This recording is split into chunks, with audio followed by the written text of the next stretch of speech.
Tonight, we drift beyond the edges of maps once trusted, to a place spoken of only in fragments, half remembered and half denied. An island not merely lost, but erased, its memory carried like a whisper through time.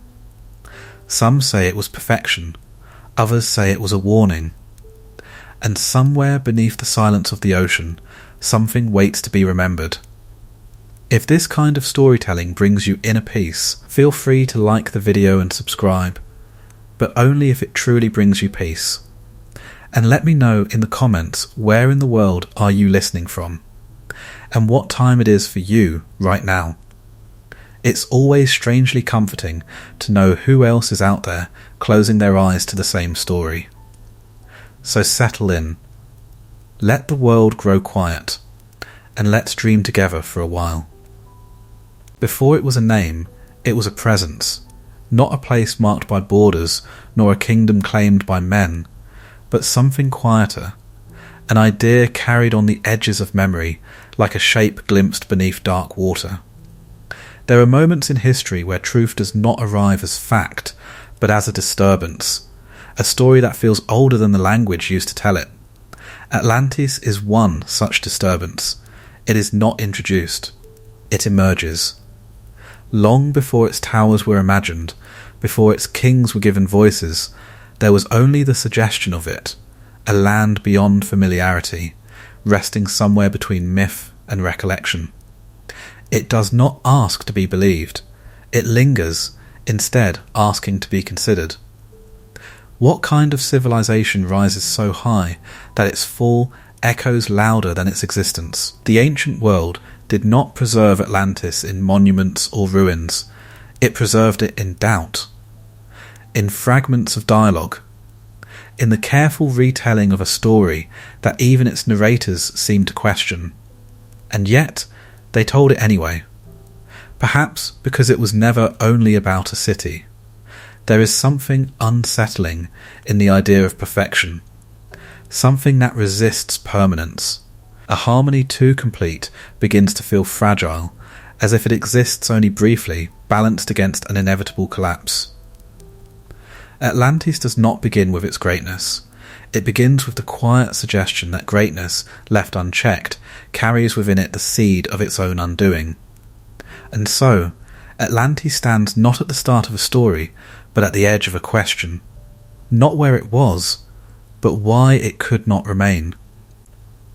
There was a time when the world felt smaller, not in its size, but in its certainty.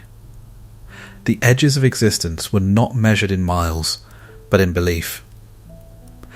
Beyond the last familiar shoreline, the sea became something else entirely. It was no longer a path, but a threshold. Sailors spoke of it in lowered voices, as if the horizon itself were listening.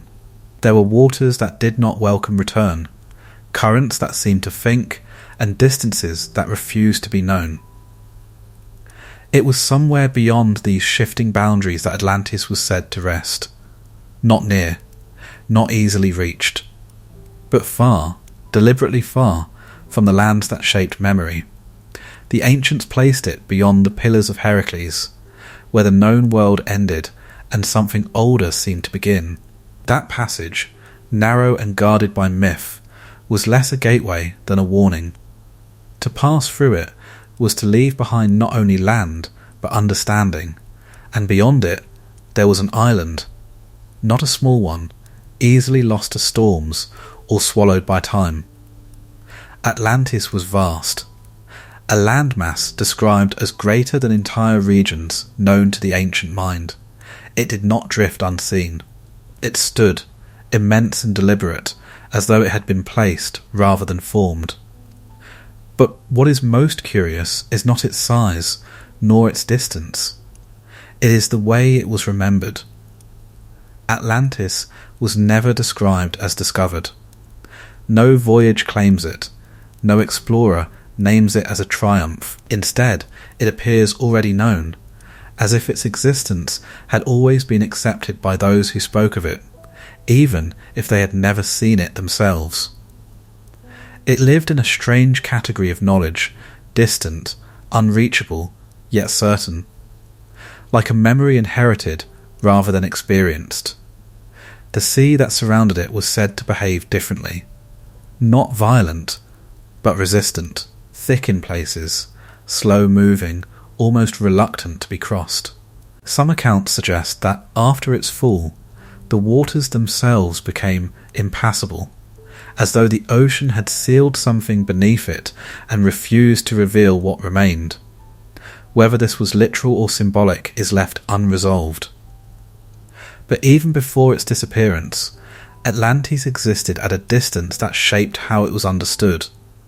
It was not part of the world, it was apart from it, and perhaps that separation was essential. A civilization too close would invite scrutiny, too distant, and it would dissolve into fantasy. Atlantis rested carefully between these extremes, placed just beyond reach, yet never beyond imagination. It occupied the outermost edge of the known, where geography begins to blur into philosophy. What lies beyond what we know? This question was not new to the ancient world. Every culture carried its own version of it: lands of the dead, gardens of the divine, islands untouched by time. But Atlantis was different. It was not described as sacred, nor cursed. It was human, structured, governed, alive with intention, and yet it was placed where no ordinary civilization could endure. Why build something so vast so far from everything else? Isolation offers many things. It protects, it preserves, it allows a society to grow without interference, to define itself without comparison. But it also removes restraint. Without the friction of neighbouring worlds, without the subtle corrections that come from being observed, a civilization may begin to believe itself complete. And in that belief, something begins to shift. The island beyond the known world was not merely distant in space, it was distant in consequence. Its actions did not immediately echo back from surrounding lands. Its choices did not meet resistance. It existed in a kind of silence, where power could expand without interruption. There is a quiet danger in that kind of silence. The ancients understood this, even if they did not say it directly. They placed Atlantis far away, not only to explain its mystery, but to frame its nature. Distance, in this sense, was not geography, it was a condition, a separation from limits, and so Atlantis begins not with its people, nor its rulers, but with its placement. An island positioned just beyond the reach of ordinary correction, where growth could continue unchecked, and where the balance between harmony and excess would be tested without witness. It is easy to imagine such a place as paradise, a land untouched, a society unchallenged, a world allowed to become whatever it wished to be. But the farther something drifts from what is known, the harder it becomes to recognise when it has gone too far. Atlantis did not begin in chaos, it began in distance. And in that distance, something was allowed to grow, without ever needing to look back. There are stories that arrive as memory, and others that arrive as careful construction. Atlantis enters the world not through ruins or relics, but through words, measured, deliberate, and preserved within the quiet structure of dialogue. It does not emerge from the sea, it emerges from the voice of a philosopher. Plato does not present Atlantis as a discovery. He does not claim to have seen it, nor does he ask his audience to accept it without question. Instead, he places it within a conversation, subtle, almost restrained, allowing the story to unfold as something recalled rather than invented. It is an unusual choice. The dialogues in which Atlantis appears, Timaeus and Critias, are not tales of distant lands or heroic journeys. They are philosophical works, concerned with the nature of reality, the structure of the cosmos, and the ideal form of society.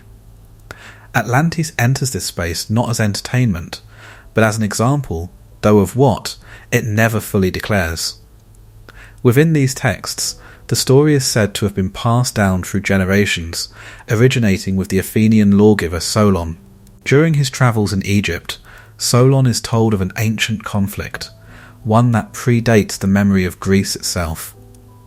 Egyptian priests, speaking from records older than any known tradition, recount the rise and fall of a great island empire. And so, Atlantis is introduced not as myth, but as history remembered by those who claim to remember more than others. There is a quiet tension in this framing. Plato does not insist on belief. He constructs a chain of transmission, priests to Solon, Solon to his descendants, and finally to the speakers within his dialogue.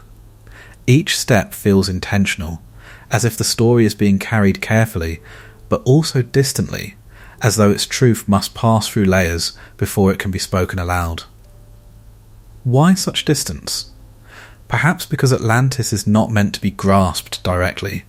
The philosopher's voice is calm, almost detached, yet beneath it lies something unsettled. The story he tells is detailed, strikingly so. He describes the size of the island, the structure of its capital, the richness of its resources. There is a precision that feels almost out of place in a tale so uncertain. And yet, just as the narrative begins to solidify, it fractures. Critias, the dialogue that promises the fullest account of Atlantis, remains unfinished. It ends not with conclusion, but with interruption. This absence is difficult to ignore. The story is given form, but not closure. It is shaped, but never sealed.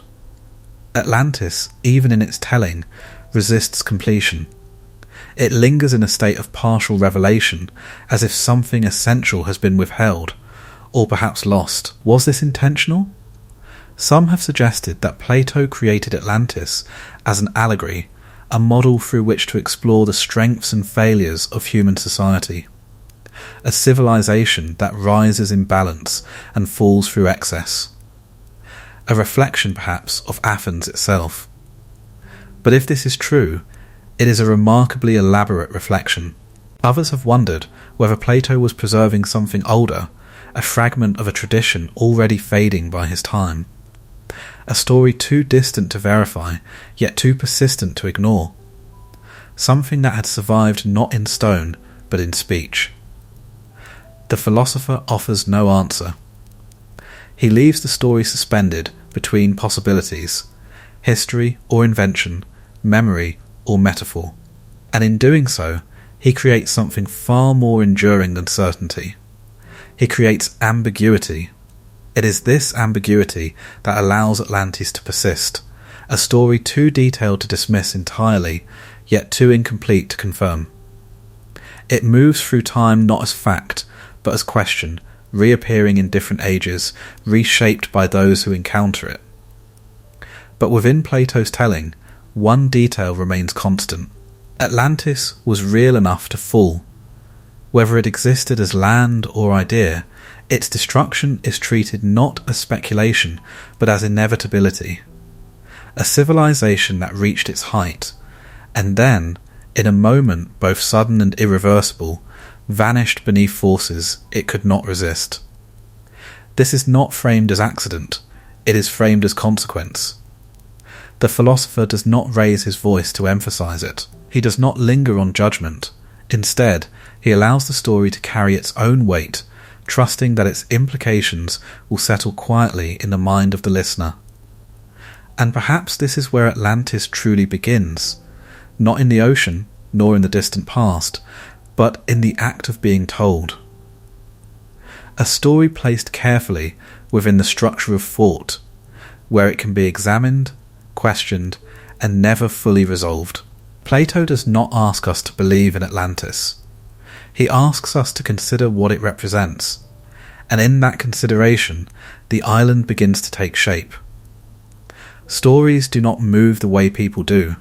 They do not travel with footsteps or sails, nor do they leave behind the marks of passage.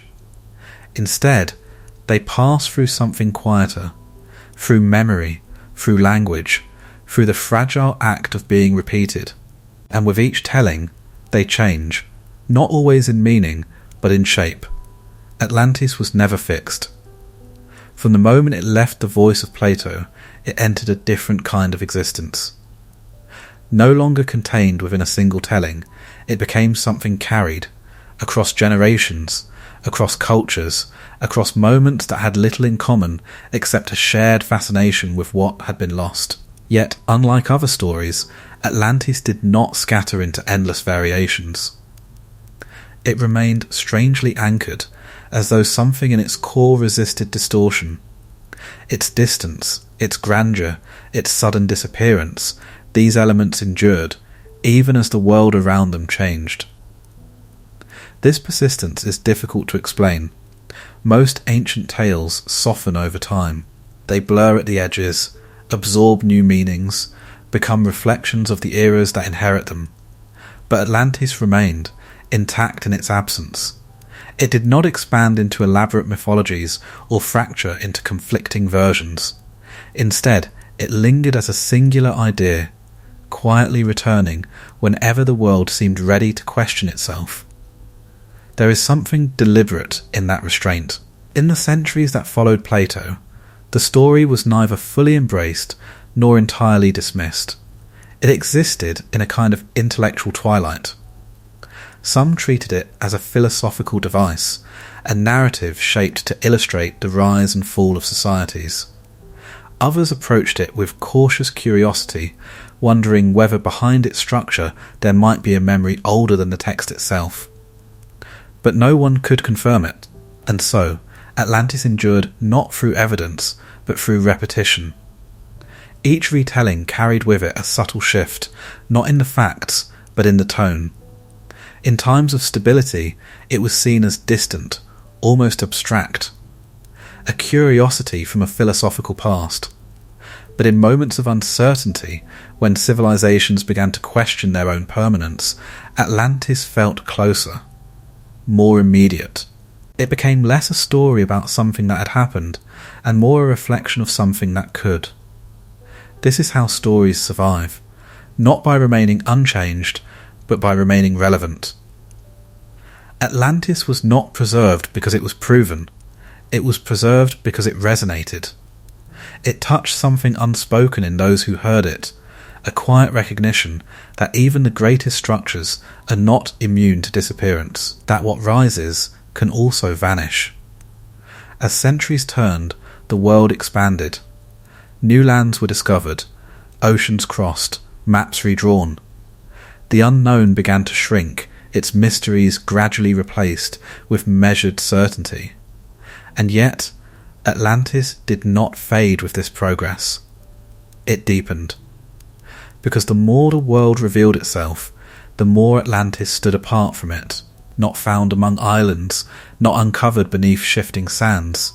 It remained exactly where it had always been, just beyond reach. And this absence became part of its identity. A place that could not be located began to feel less like a place at all.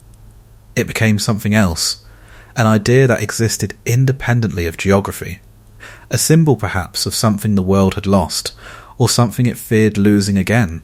But even as it transformed, the structure of the story remained.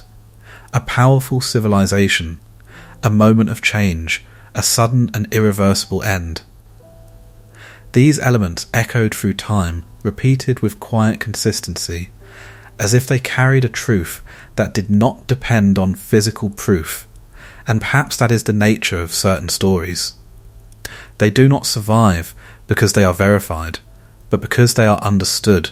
Atlantis became one such story, not anchored to a single era, but moving through all of them, adapting only enough to remain present. It did not demand belief, it required only attention. To be heard, to be remembered, even in doubt. There is something almost paradoxical in this. A civilization said to have vanished entirely, yet preserved more completely than many that left behind ruins and records. Its absence became its permanence. And so, Atlantis continued, not as history, not as myth, but as something in between. A story that refused to settle. A memory that refused to fade. a quiet presence moving through time, waiting for each generation to ask the same question in its own way. What, exactly, was lost?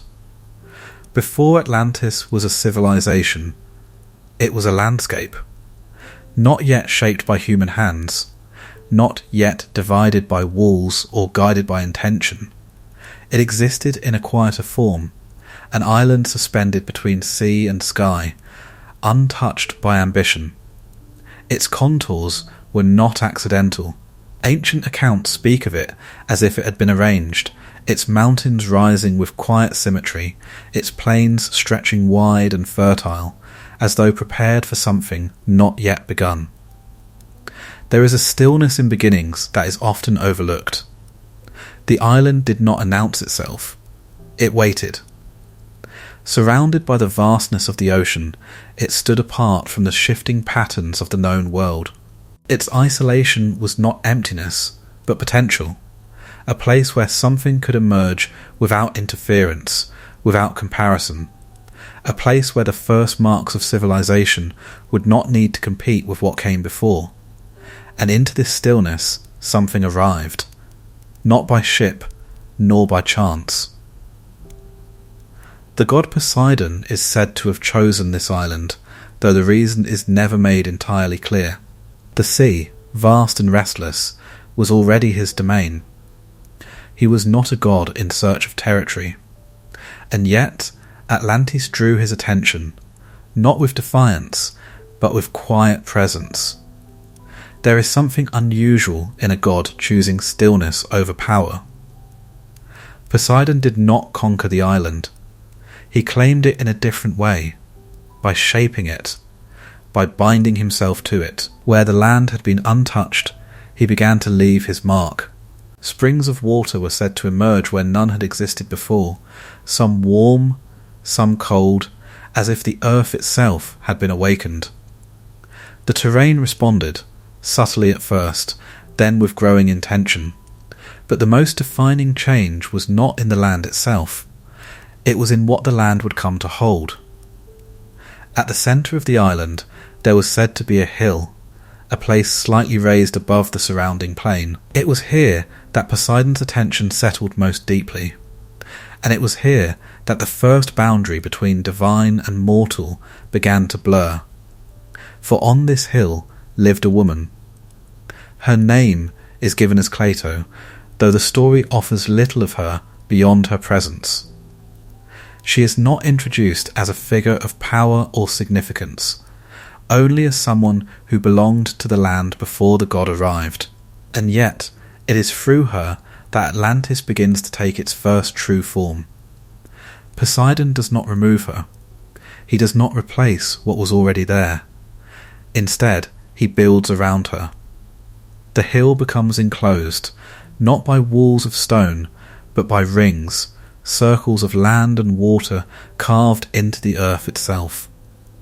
Concentric, deliberate, protective.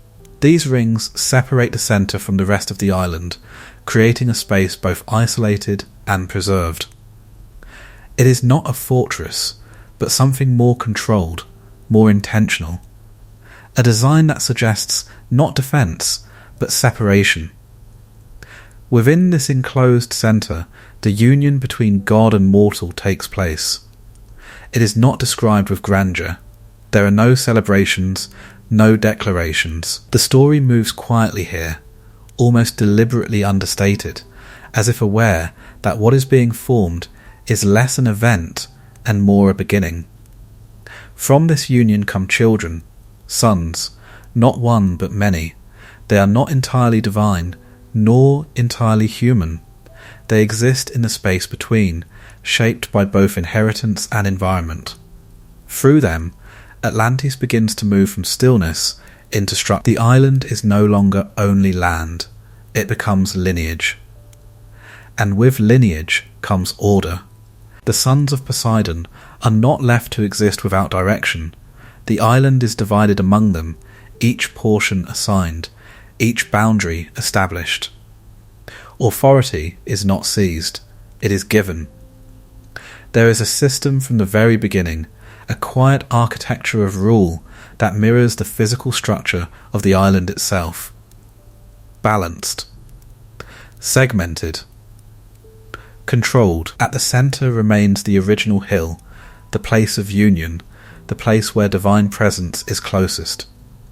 Around it, the rings continue, layers of separation that define not only space, but hierarchy. The further one moves from the centre, the more distant the connection becomes. This is how Atlantis is born. Not in chaos, but in order. Not in conflict, but in design. It does not rise from struggle or necessity, but from intention, shaped by a god, carried forward by those who are both part of him and apart from him. There is no sense of urgency in its beginning. Everything unfolds with a kind of quiet precision, as though each step has already been considered. And yet, within this perfection, something remains unresolved. A civilization that begins without resistance does not learn where its limits lie.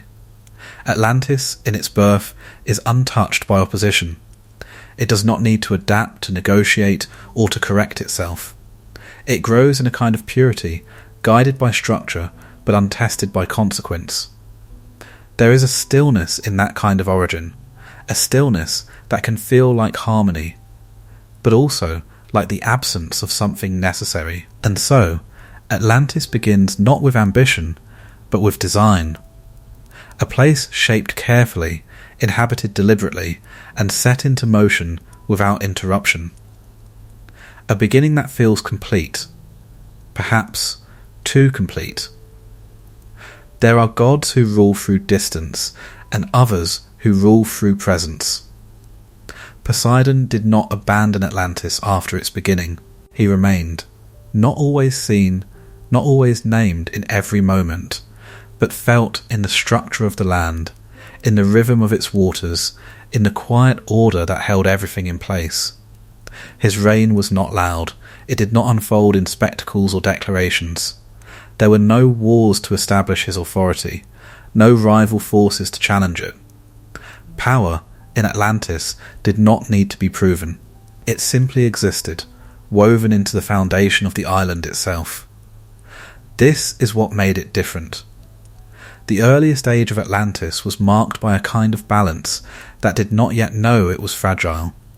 The land gave freely, its plains fertile, its waters abundant, its climate gentle and unbroken.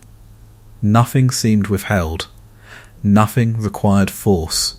It was as if the island had been designed to sustain not only life, but ease. And within this ease, Poseidon's influence was constant. The springs he had drawn from the earth continued to flow, warm and cold, serving both comfort and necessity. The sea, though vast and powerful, remained calm at its borders, as though acknowledging the will of the one who ruled both island and ocean alike. There was no sense of threat from beyond. The waters did not invade. They circled, contained, obedient.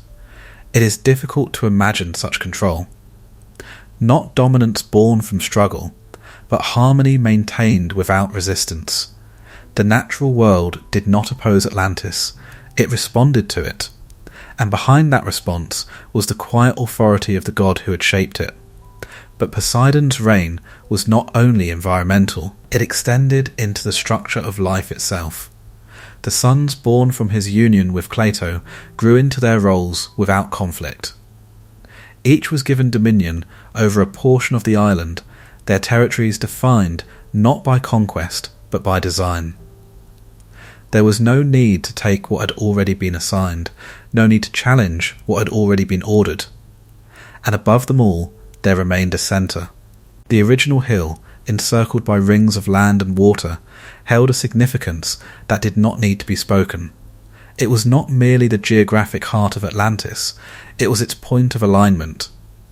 A place where the presence of Poseidon was felt most directly, even when he was not visible. From this centre, authority radiated outward, not enforced, but accepted.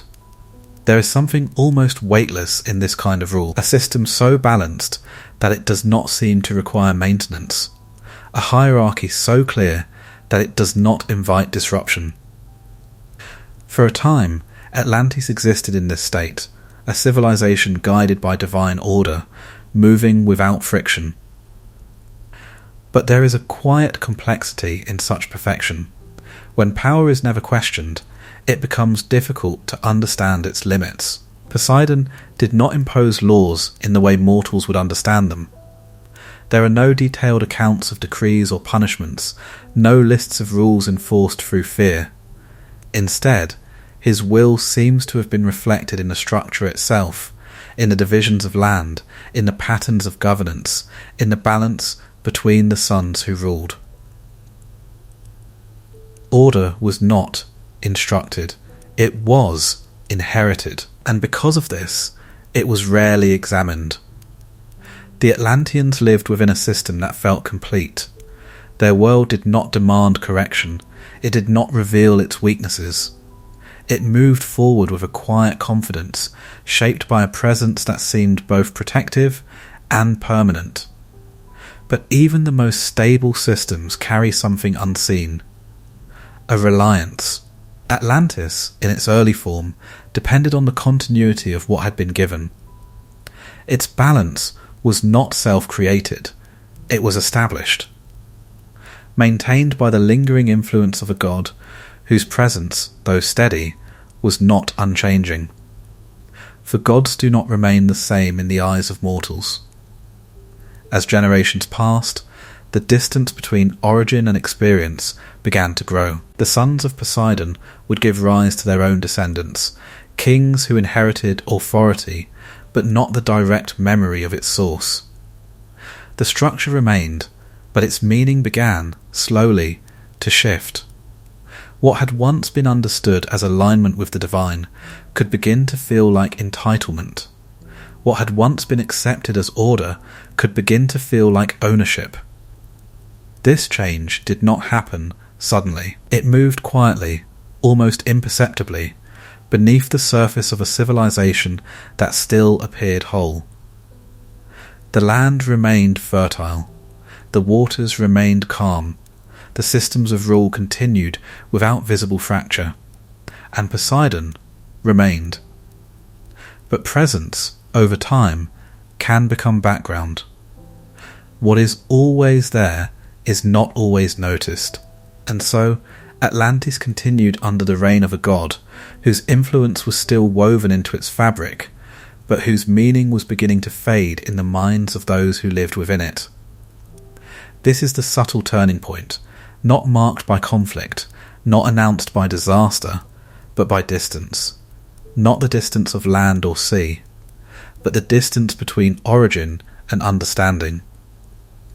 Poseidon's reign did not end. It simply became less felt. And in that quiet shift, something began to loosen. There is a moment, often unnoticed, when inheritance begins to change. It does not announce itself. It does not arrive with conflict or rupture. Instead, it moves quietly, passing from one generation to the next, carrying with it something that feels the same, but is not. Atlantis was built upon a union. The bond between Poseidon and Cleito was not only the origin of its rulers, it was the foundation of its identity. Through that union, the island held a balance between the divine and the mortal, a structure that allowed both to exist within the same space without fully merging. But balance, when inherited, does not always remain understood. The first sons of Poseidon carried within them a direct connection to their origin. They did not need to be reminded of where their authority came from. It was not distant to them, it was present, immediate, undeniable. Their rule was not an assertion, it was a continuation. And so they governed with a kind of quiet certainty. There was no need to prove legitimacy, no need to establish dominance over one another. The divisions of the island had already been set, each territory defined with clarity. Authority did not emerge from struggle. It was given, accepted, and maintained within a system that did not yet know disruption.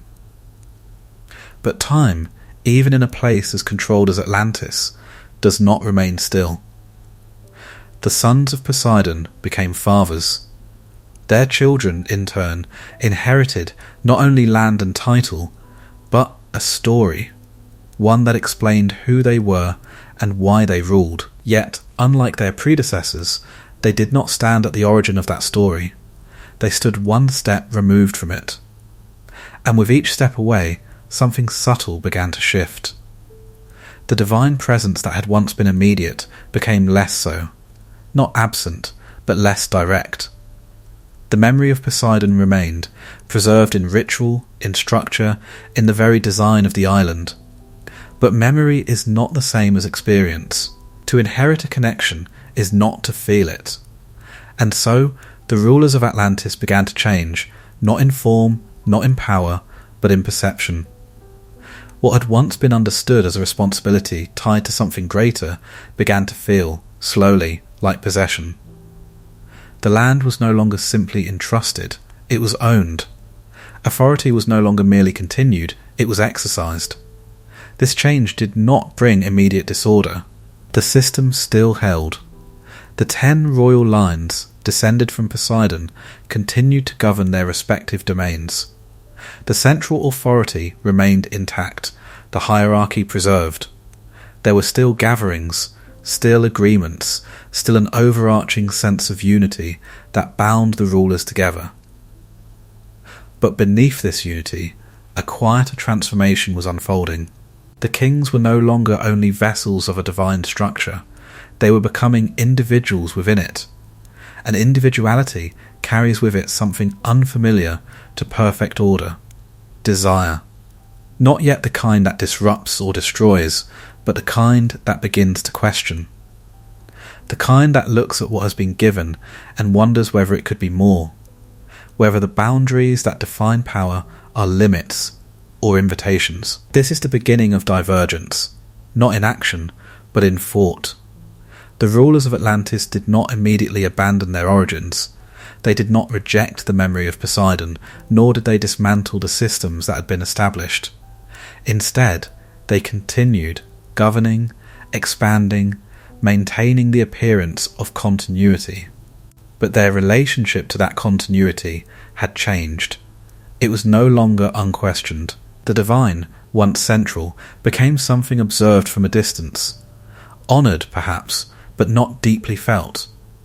The rituals remained, but their meaning began to thin, stretched across generations that no longer stood close enough to their source to fully understand it. And in that thinning, something human began to take shape more clearly. Ambition. Not as a flaw, but as a natural extension of independence. A desire to shape, to define, to move beyond what had been set.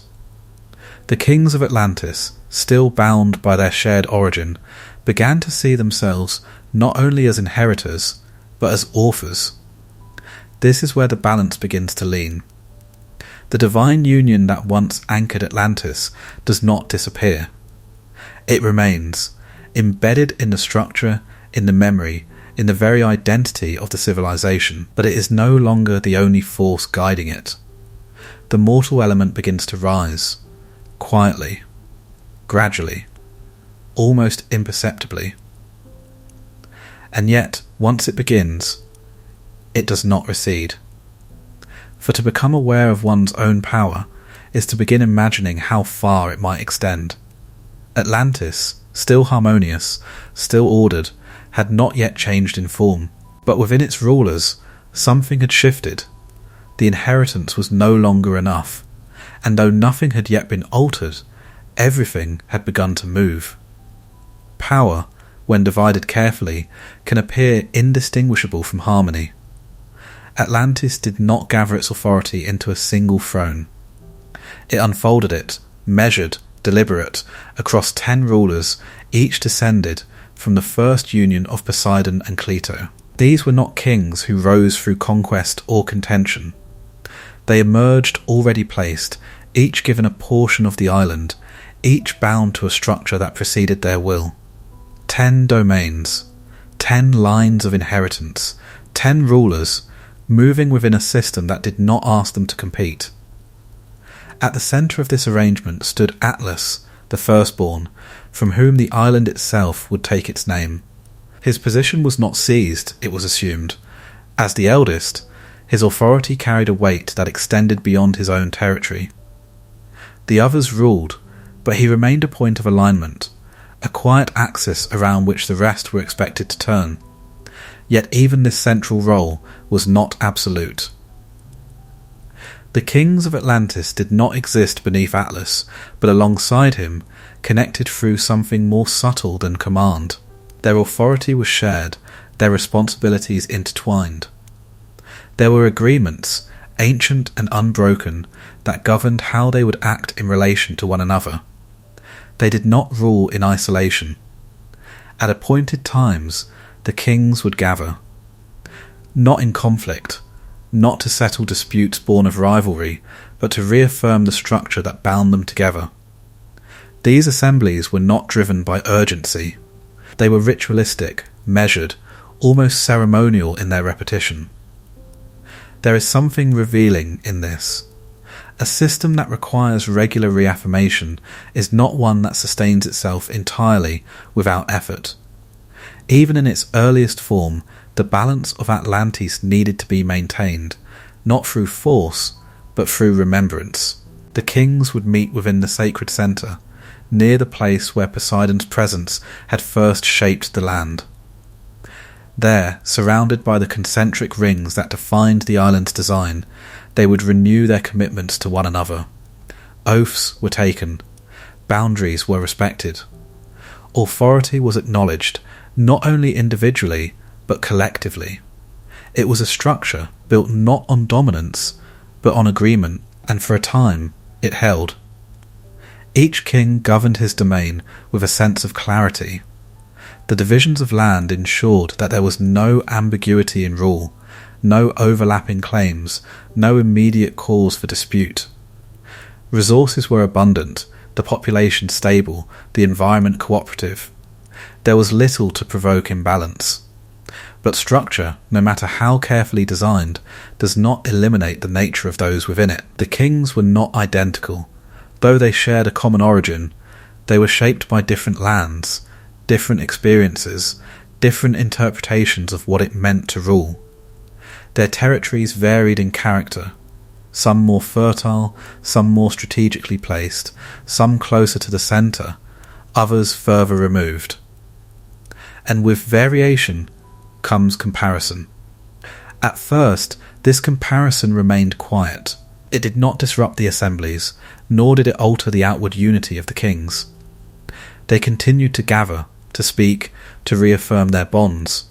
The system remained intact, its surface undisturbed. But beneath that surface, something more subtle began to form. A quiet awareness of difference. One king might observe the prosperity of another's land. Another might notice the influence held by those closer to the centre. These observations did not immediately lead to conflict. They remained internal, unspoken, existing only as thoughts that did not yet require action.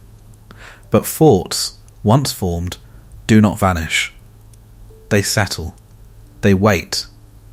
And over time, they begin to shape perception.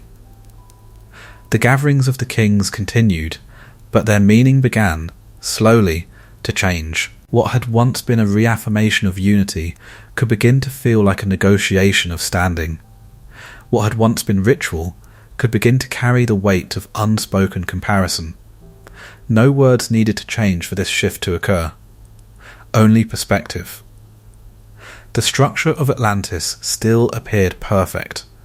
10 rulers, bound by origin and agreement, maintaining a civilization that knew neither scarcity nor external threat. From a distance, it was an image of balance, precise, unbroken, enduring. But balance is not the absence of tension, it is the containment of it. And within the arrangement of the 10 kings, tension had begun to take form, not visible, not disruptive, but present. It existed in the spaces between them, in the quiet differences that did not yet have language. The system still held, but it was no longer untouched.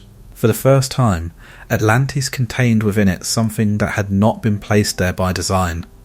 A subtle divergence, not enough to fracture the whole, but enough to suggest that it could. And so, the 10 kings continued to rule, united, ordered, bound by a structure that had not yet failed them. But the harmony they maintained was no longer effortless. It was becoming something that needed to be preserved. At the heart of Atlantis there was a pattern, not drawn upon parchment or spoken aloud, but carved into the land itself, a design so precise that it seemed less constructed than revealed. It began at a single point, the sacred centre where the first union had taken place, and from that point it expanded outward in perfect circles. Land. Water. Land. Water. A sequence repeated with deliberate care, forming concentric rings that enclosed the capital like a quiet echo of something deeper. It was not a city that grew outward without plan. It unfolded, each layer distinct, each boundary intentional. The capital did not resist the island's design. It completed it. At the centre stood the hill of origin, still elevated, still enclosed, still carrying the quiet weight of its beginning. Here, the presence of Poseidon was not merely remembered, it was preserved. A temple rose upon this ground, not towering in defiance of the sky, but standing in alignment with it. Its structure was said to be adorned with materials both rare and radiant, reflecting light in ways that softened rather than dazzled. It was not meant to overwhelm, it was meant to anchor. Encircling this centre were the rings of water, wide canals that separated each band of land, their surfaces calm, almost reflective, as if the city were constantly observing itself. Bridges spanned these waters at measured intervals, connecting each ring without disrupting the symmetry. Movement through the city was not random. It followed paths that curved gently, guiding rather than directing. There is something deliberate in circular design. It does not point forward. It does not imply beginning or end. It returns, always, to where it started.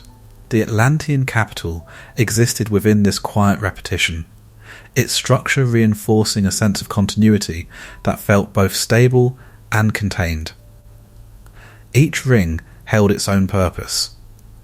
The inner circles housed what was closest to origin, sacred spaces, places of governance, areas reserved for those whose roles were tied most directly to the core.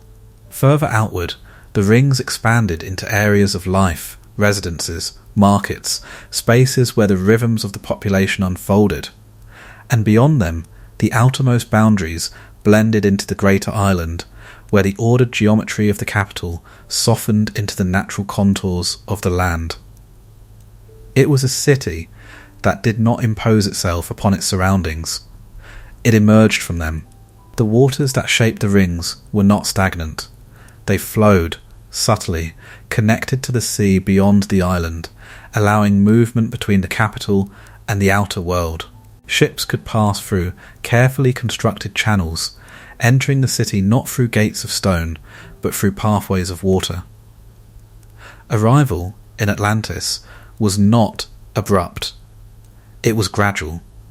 One would move from open sea into narrowing channels, from the vastness of the ocean into the measured calm of the inner rings. Each transition would feel quieter than the last, as though the city itself were drawing the outside world inward, softening its edges before allowing it to enter.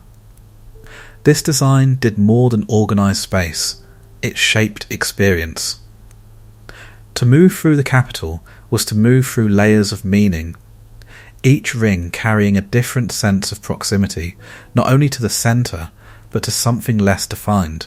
The closer one came, the more the city seemed to narrow its focus, guiding attention inward, toward origin, toward memory. But structure, no matter how refined, does not remain purely symbolic. it influences behaviour. The circular arrangement of the capital created a natural hierarchy, not imposed, but felt. Those closest to the centre lived within a different rhythm than those further out.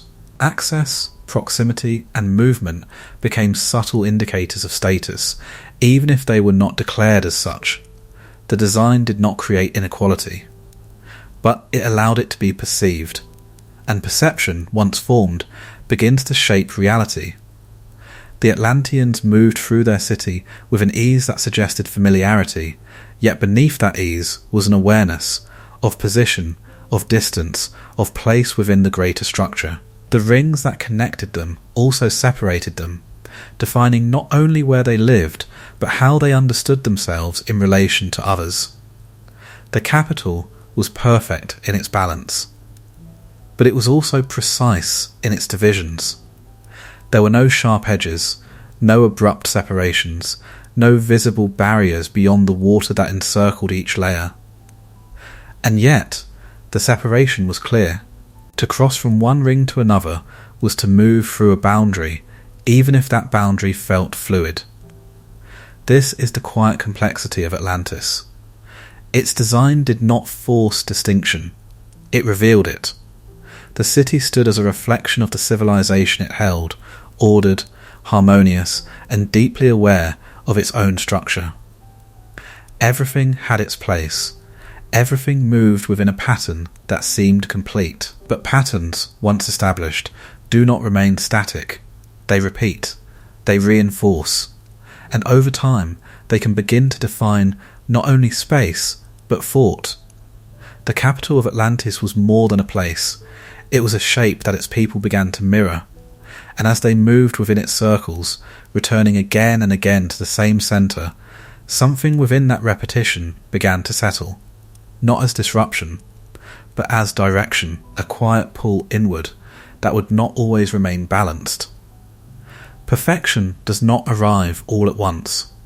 It is approached, slowly, deliberately, through a series of decisions that over time begin to resemble inevitability. In Atlantis, the city did not emerge fully formed from its original design. It was shaped, refined, and extended by hands that believed they were completing something, not creating it. The capital already possessed its structure, rings of land and water, symmetry that guided movement, a centre that anchored meaning. But structure alone is not a city. It is only the beginning of one. What followed was something quieter, yet more enduring. The Atlanteans began to build, not with urgency, not in response to scarcity or threat, but with a kind of measured intention.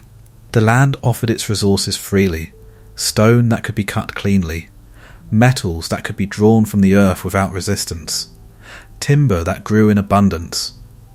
There was no sense of limitation in what they could use, only decisions about how it should be used. And those decisions were precise.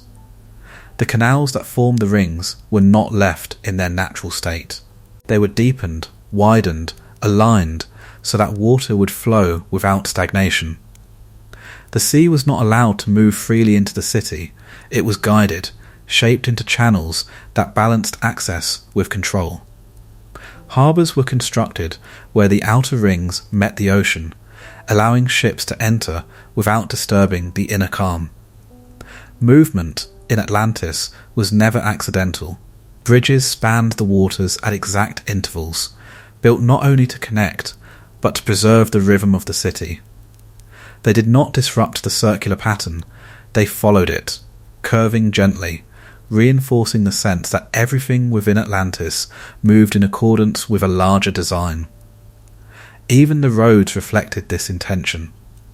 They did not cut across the land in straight lines of efficiency.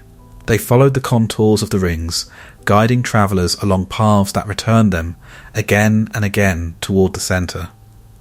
To move through the city was not simply to go from one place to another, it was to participate in its structure. This is how engineering becomes more than function. It becomes expression. The buildings themselves rose with the same quiet precision. Walls were shaped from stone that seemed almost too smooth to have been carved, fitted together without visible strain.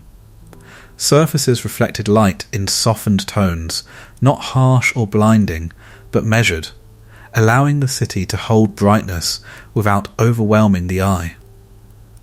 Metals were used sparingly, but with intention. Bronze, silver, and a substance described as orichalcum, something rare, almost luminous, were worked into the architecture, not as decoration alone, but as markers of significance. Certain structures carried more of it than others, their surfaces catching the light in ways that suggested importance without declaring it. Nothing in Atlantis needed to announce itself. Its order was enough. There were systems beneath the surface as well, channels for water, methods for distributing resources, structures that allowed the city to function without visible strain. It is said that even heat and cold were managed through the natural springs that Poseidon had drawn from the earth, their waters directed with care to serve both comfort and necessity. The city did not struggle to sustain itself. It had been shaped to endure. And yet, within this endurance, there is something worth noticing. The Atlanteans did not build out of need. They built out of possibility. There is a difference. A city shaped by necessity carries within it the memory of limitation. It remembers what it lacks, and in that memory it remains aware of its boundaries. But a city shaped by abundance begins to lose that awareness. Its growth is not checked by requirement. It is guided only by what can be imagined. Atlantis was such a city. Its engineering did not respond to problems, it anticipated them.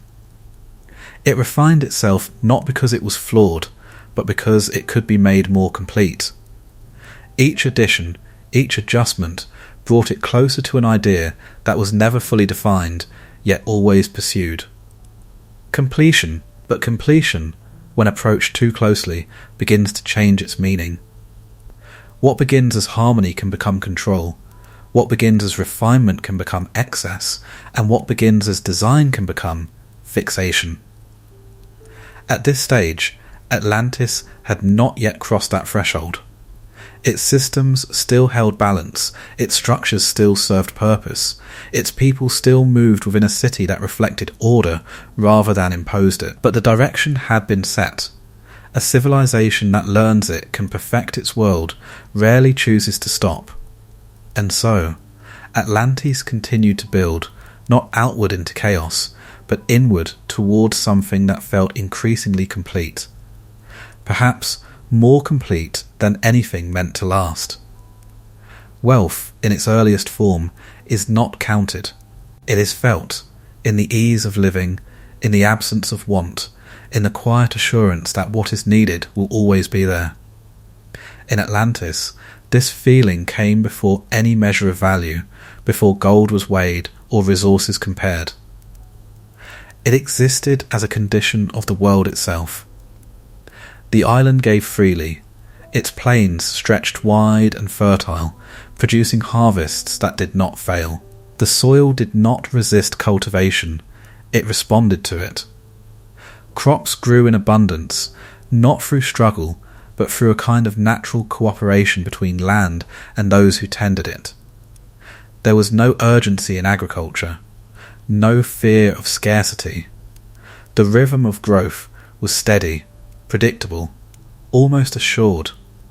And beneath the surface, the earth held more. Metals lay embedded within the land, not hidden beyond reach, but accessible to those who knew where to look. Gold and silver were drawn from the ground with a regularity that removed their rarity. They were not symbols of power, not yet. They were materials, present and useful, part of the natural wealth of the island. And then there was something else, a substance described in quiet, almost uncertain terms, orichalcum. It is spoken of as second only to gold in value, yet more striking in its appearance. A metal that seemed to hold light within it, reflecting not just brightness, but something warmer, deeper. It was used in the most significant structures of Atlantis, in the temples and central spaces, where its presence marked importance without the need for explanation. But even this did not define Atlantean wealth. Because wealth in Atlantis was not concentrated. It was distributed. The resources of the island did not gather in one place or in the hands of a few. They existed across the land, integrated into daily life. The outer regions produced as reliably as the inner. The kings governed territories that were each capable of sustaining themselves, reducing the need for competition over resources. There was no immediate reason to hoard, no visible need to take more than what was given. Trade, where it existed, was not driven by necessity, but by exchange. Goods moved between regions, not because one lacked and another had excess, but because variation itself held value. The sea routes that connected Atlantis to distant lands carried not only materials, but influence. The island did not depend on the outside world, but it engaged with it, and through this engagement, its wealth began to take on a different meaning. It was no longer only about what the island possessed, it was about what it could command. Ships left its harbours carrying metals, crafted goods, and resources shaped by a civilization that had mastered its environment. In return, they brought back knowledge, materials not found on the island, and a growing awareness of how Atlantis compared to the rest of the world. And in that comparison, something began to shift. What had once been abundance became distinction.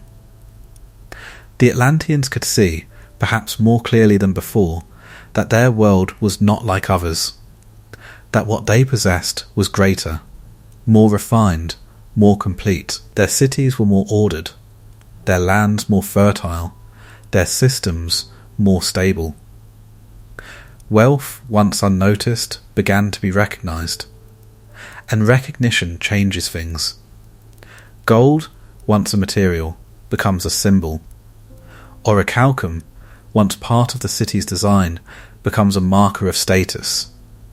The presence of resources begins to carry meaning beyond their use. It begins to define position, to suggest importance, to create a quiet hierarchy that extends beyond governance. This change is subtle. It does not disrupt the system immediately. The kings still rule their domains. The city still functions with precision. The land still provides as it always has. But beneath this continuity, wealth begins to gather a new weight. Not physical, perceptual. To possess more begins to mean something different than it once did. It is no longer simply a reflection of the land's generosity.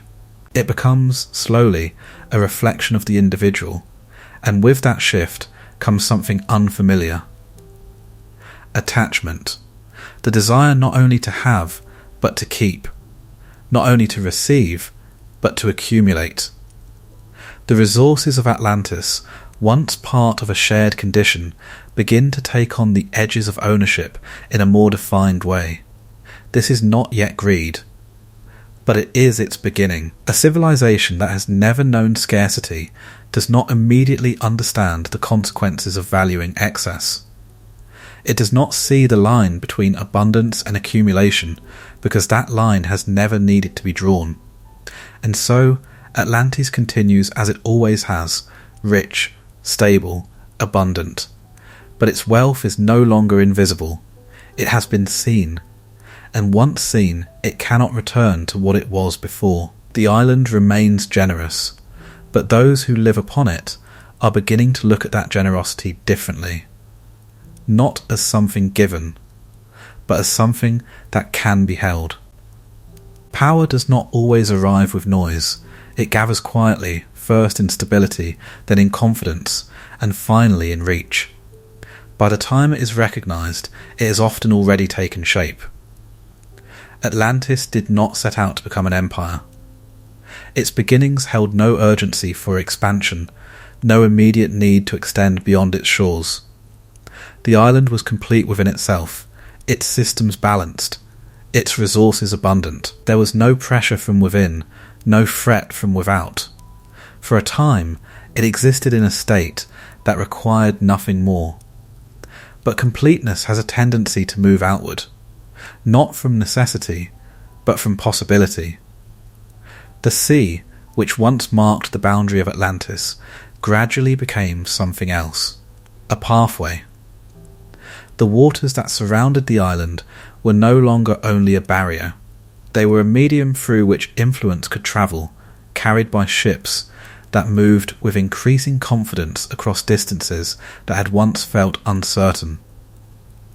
The Atlanteans did not rush into this expansion.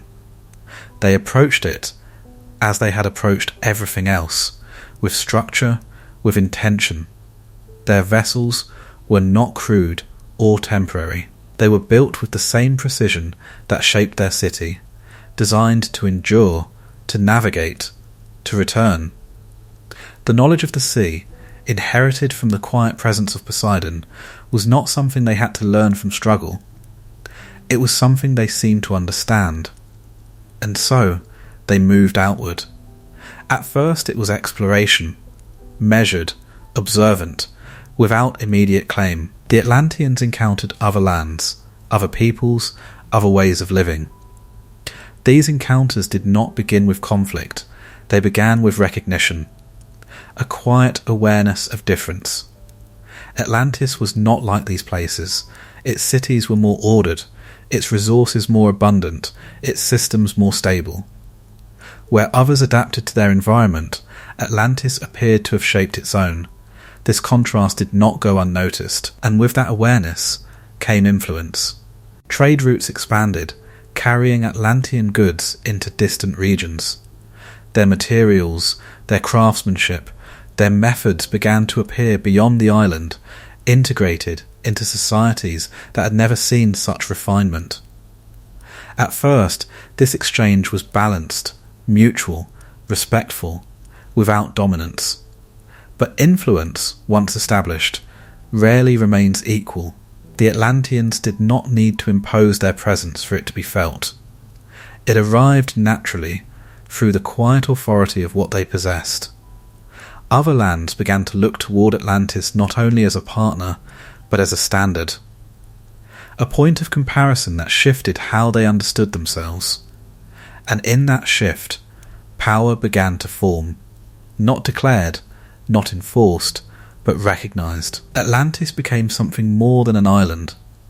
It became a center of trade, of knowledge, of material wealth. Its reach extended across the sea, touching regions that, though distant, began to feel its presence in subtle ways. But power, even when unclaimed, carries weight. The Atlanteans could see the effect they had. They could observe how their goods were valued, how their ships were received, how their presence altered the balance of distant lands. This awareness did not immediately lead to control, but it changed perception. What had once been interaction began to feel like influence. What had once been exchange began to suggest direction. The lines between partnership and dominance, though still faint, began to take shape. This is how empires begin, not through conquest alone, but through the gradual expansion of presence until it becomes difficult to distinguish where one civilization ends and another begins. Atlantis, still stable within itself, had begun to extend beyond its original boundaries, not physically, but conceptually. Its identity was no longer contained within the island. It existed in the routes its ships travelled, in the goods it distributed, in the way other societies began to orient themselves in relation to it. And with this expansion came a new kind of strength. Not the strength of survival, but the strength of reach. The Atlanteans did not yet dominate the world, but they had begun to touch it, and in touching it, they had begun to change it. This change was not abrupt. It unfolded slowly, almost imperceptibly, carried by movement rather than force.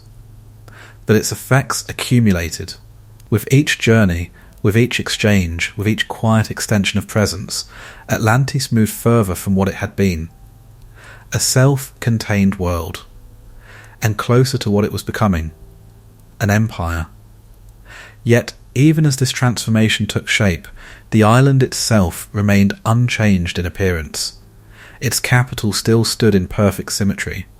Its kings still governed their domains. Its people still lived within a system that felt complete. But beyond its shores, something had begun that would not easily be contained. Power had taken form. And once formed, it does not remain still. Mastery is a quiet transformation. It does not announce itself as conquest. It settles gradually, taking shape through repetition, through familiarity, through the slow realization that what was once uncertain has become known. In Atlantis, this realization came not from a single victory, but from a pattern, one that extended across both sea and land. The island had always been stable. Its plains yielded harvests without resistance, its structures stood without strain, its systems moved without interruption. There was no question of survival, no struggle against the environment that demanded constant adaptation. The Atlanteans lived within a world that responded to them, and in time they began to understand that response not as fortune, but as capability.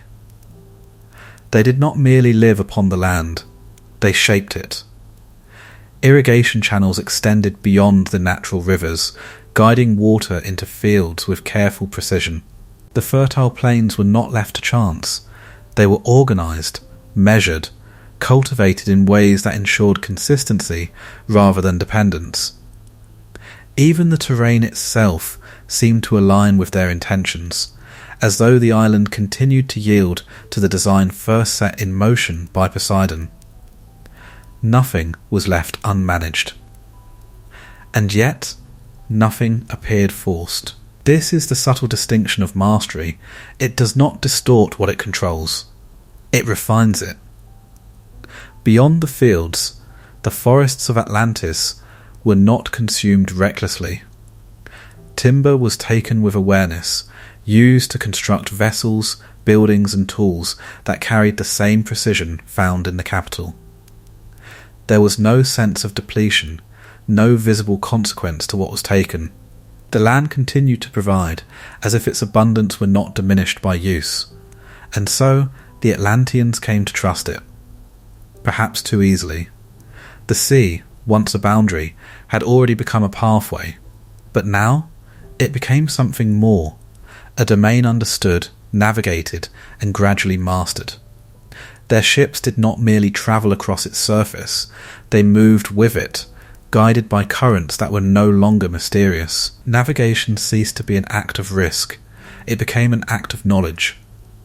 Routes were established, not only between Atlantis and distant lands, but across the broader expanse of the ocean itself. The Atlanteans learned where the waters shifted, where they remained calm, where they resisted passage. These patterns, once unpredictable, became familiar, mapped not only in distance, but in behaviour. The sea did not change, their understanding of it did. This understanding carried with it a new kind of confidence. The unknown, once something to be approached with caution, began to feel accessible. The farther they travelled, the less distant the world seemed. The ocean, vast and unbounded, no longer represented separation, it became continuity, a space through which Atlantis could extend itself. And extend it did. Where their ships arrived, their presence followed. Not always through force, not always through claim, but through influence that began to feel increasingly difficult to resist. Their mastery of movement across both land and sea gave them an advantage that did not need to be declared. It was simply evident. Other lands adapted to their environment. Atlantis directed it. This distinction, once observed, begins to reshape perception, not only in those who witness it, but in those who possess it. The Atlanteans, aware of their ability to shape both land and sea, began to see their world differently, not as something they belonged to, but as something that belonged to them. This is the quiet shift that follows mastery. The relationship reverses. What was once partnership becomes control. What was once respect becomes assumption. The balance between human and environment, once maintained through quiet alignment, begins to tilt toward dominance. Yet, at this stage, the shift remains subtle. The fields are still fertile, the waters still calm, the systems still function without visible strain. There is no immediate collapse, no sudden imbalance that would suggest something has gone wrong, but the perception has changed, and perception shapes action. The Atlanteans continue to refine their systems, to extend their reach, to deepen their understanding. Each improvement reinforces their confidence. Each success confirms what they are beginning to believe, that there is little within their world that cannot be known, shaped, or directed. This belief does not arrive as arrogance. It arrives as certainty, and certainty, when left unchallenged, can become something far more difficult to recognize. The island still stands in harmony. The empire continues to grow. The sea remains open, the land abundant. There is no visible sign that anything has been lost. But something has shifted, not in what Atlantis is, but in how it understands itself. Mastery, once achieved, rarely questions its own limits, and Atlantis, now master of both sea and land, had begun to move beyond the need to ask where those limits might be. Expansion does not always feel like movement. Sometimes it feels like continuation, as though what lies beyond is simply an extension of what already exists. For Atlantis, this was how it began, not as a departure from itself, but as a widening of its presence, carried outward across distances that no longer seemed distant. The sea had become familiar. Its roots were known, its patterns understood, its uncertainties reduced to manageable rhythms. Ships moved with quiet confidence, no longer testing boundaries, but following them, and with each journey, Atlantis reached further, not abruptly, not forcefully, but steadily. There is a kind of inevitability in this. A civilization that has mastered its own world begins to look beyond it, not out of need, but out of recognition. If order can exist here, it can exist elsewhere. If balance can be maintained within the island, perhaps it can be extended beyond it. This is how expansion justifies itself, not as conquest, but as replication. At first, the presence of Atlantis in distant lands remained light. Outposts formed along coasts, not as centres of control, but as points of contact. Places where ships could anchor, where goods could be exchanged, where knowledge could pass between cultures without immediate disruption. These outposts did not resemble the capital. They were smaller, simpler, less defined by the intricate order of the island's centre. And yet, even in their simplicity, they carried something unmistakable, a structure, a precision, a quiet sense of alignment that distinguished them from the lands around them. Atlantis did not impose its full design upon the world, but it left impressions of it. Over time, these impressions deepened. Trade became more consistent, more structured. The flow of goods was no longer occasional, it became expected. Certain regions began to rely on what Atlantis provided, not because they lacked entirely, but because what they received was more refined, more reliable, more complete. Dependence does not arrive suddenly. It forms gradually in the space between convenience and necessity.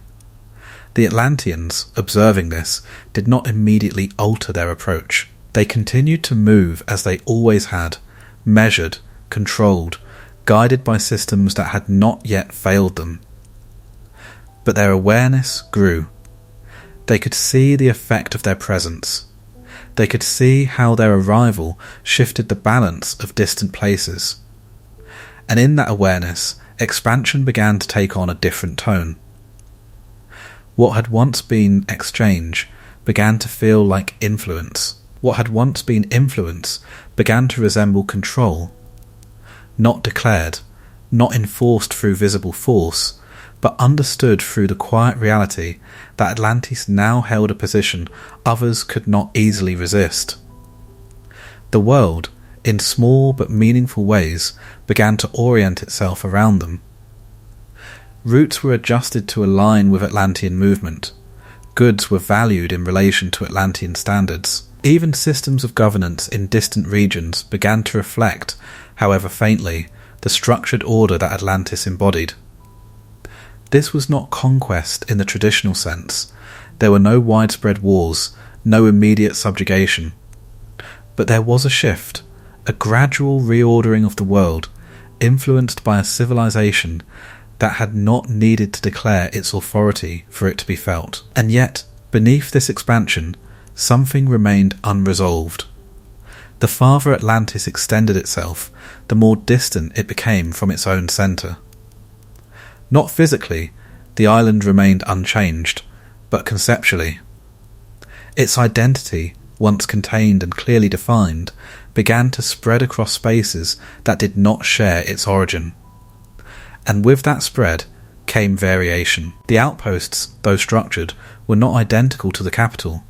The lands they touched influenced them in return, however subtly.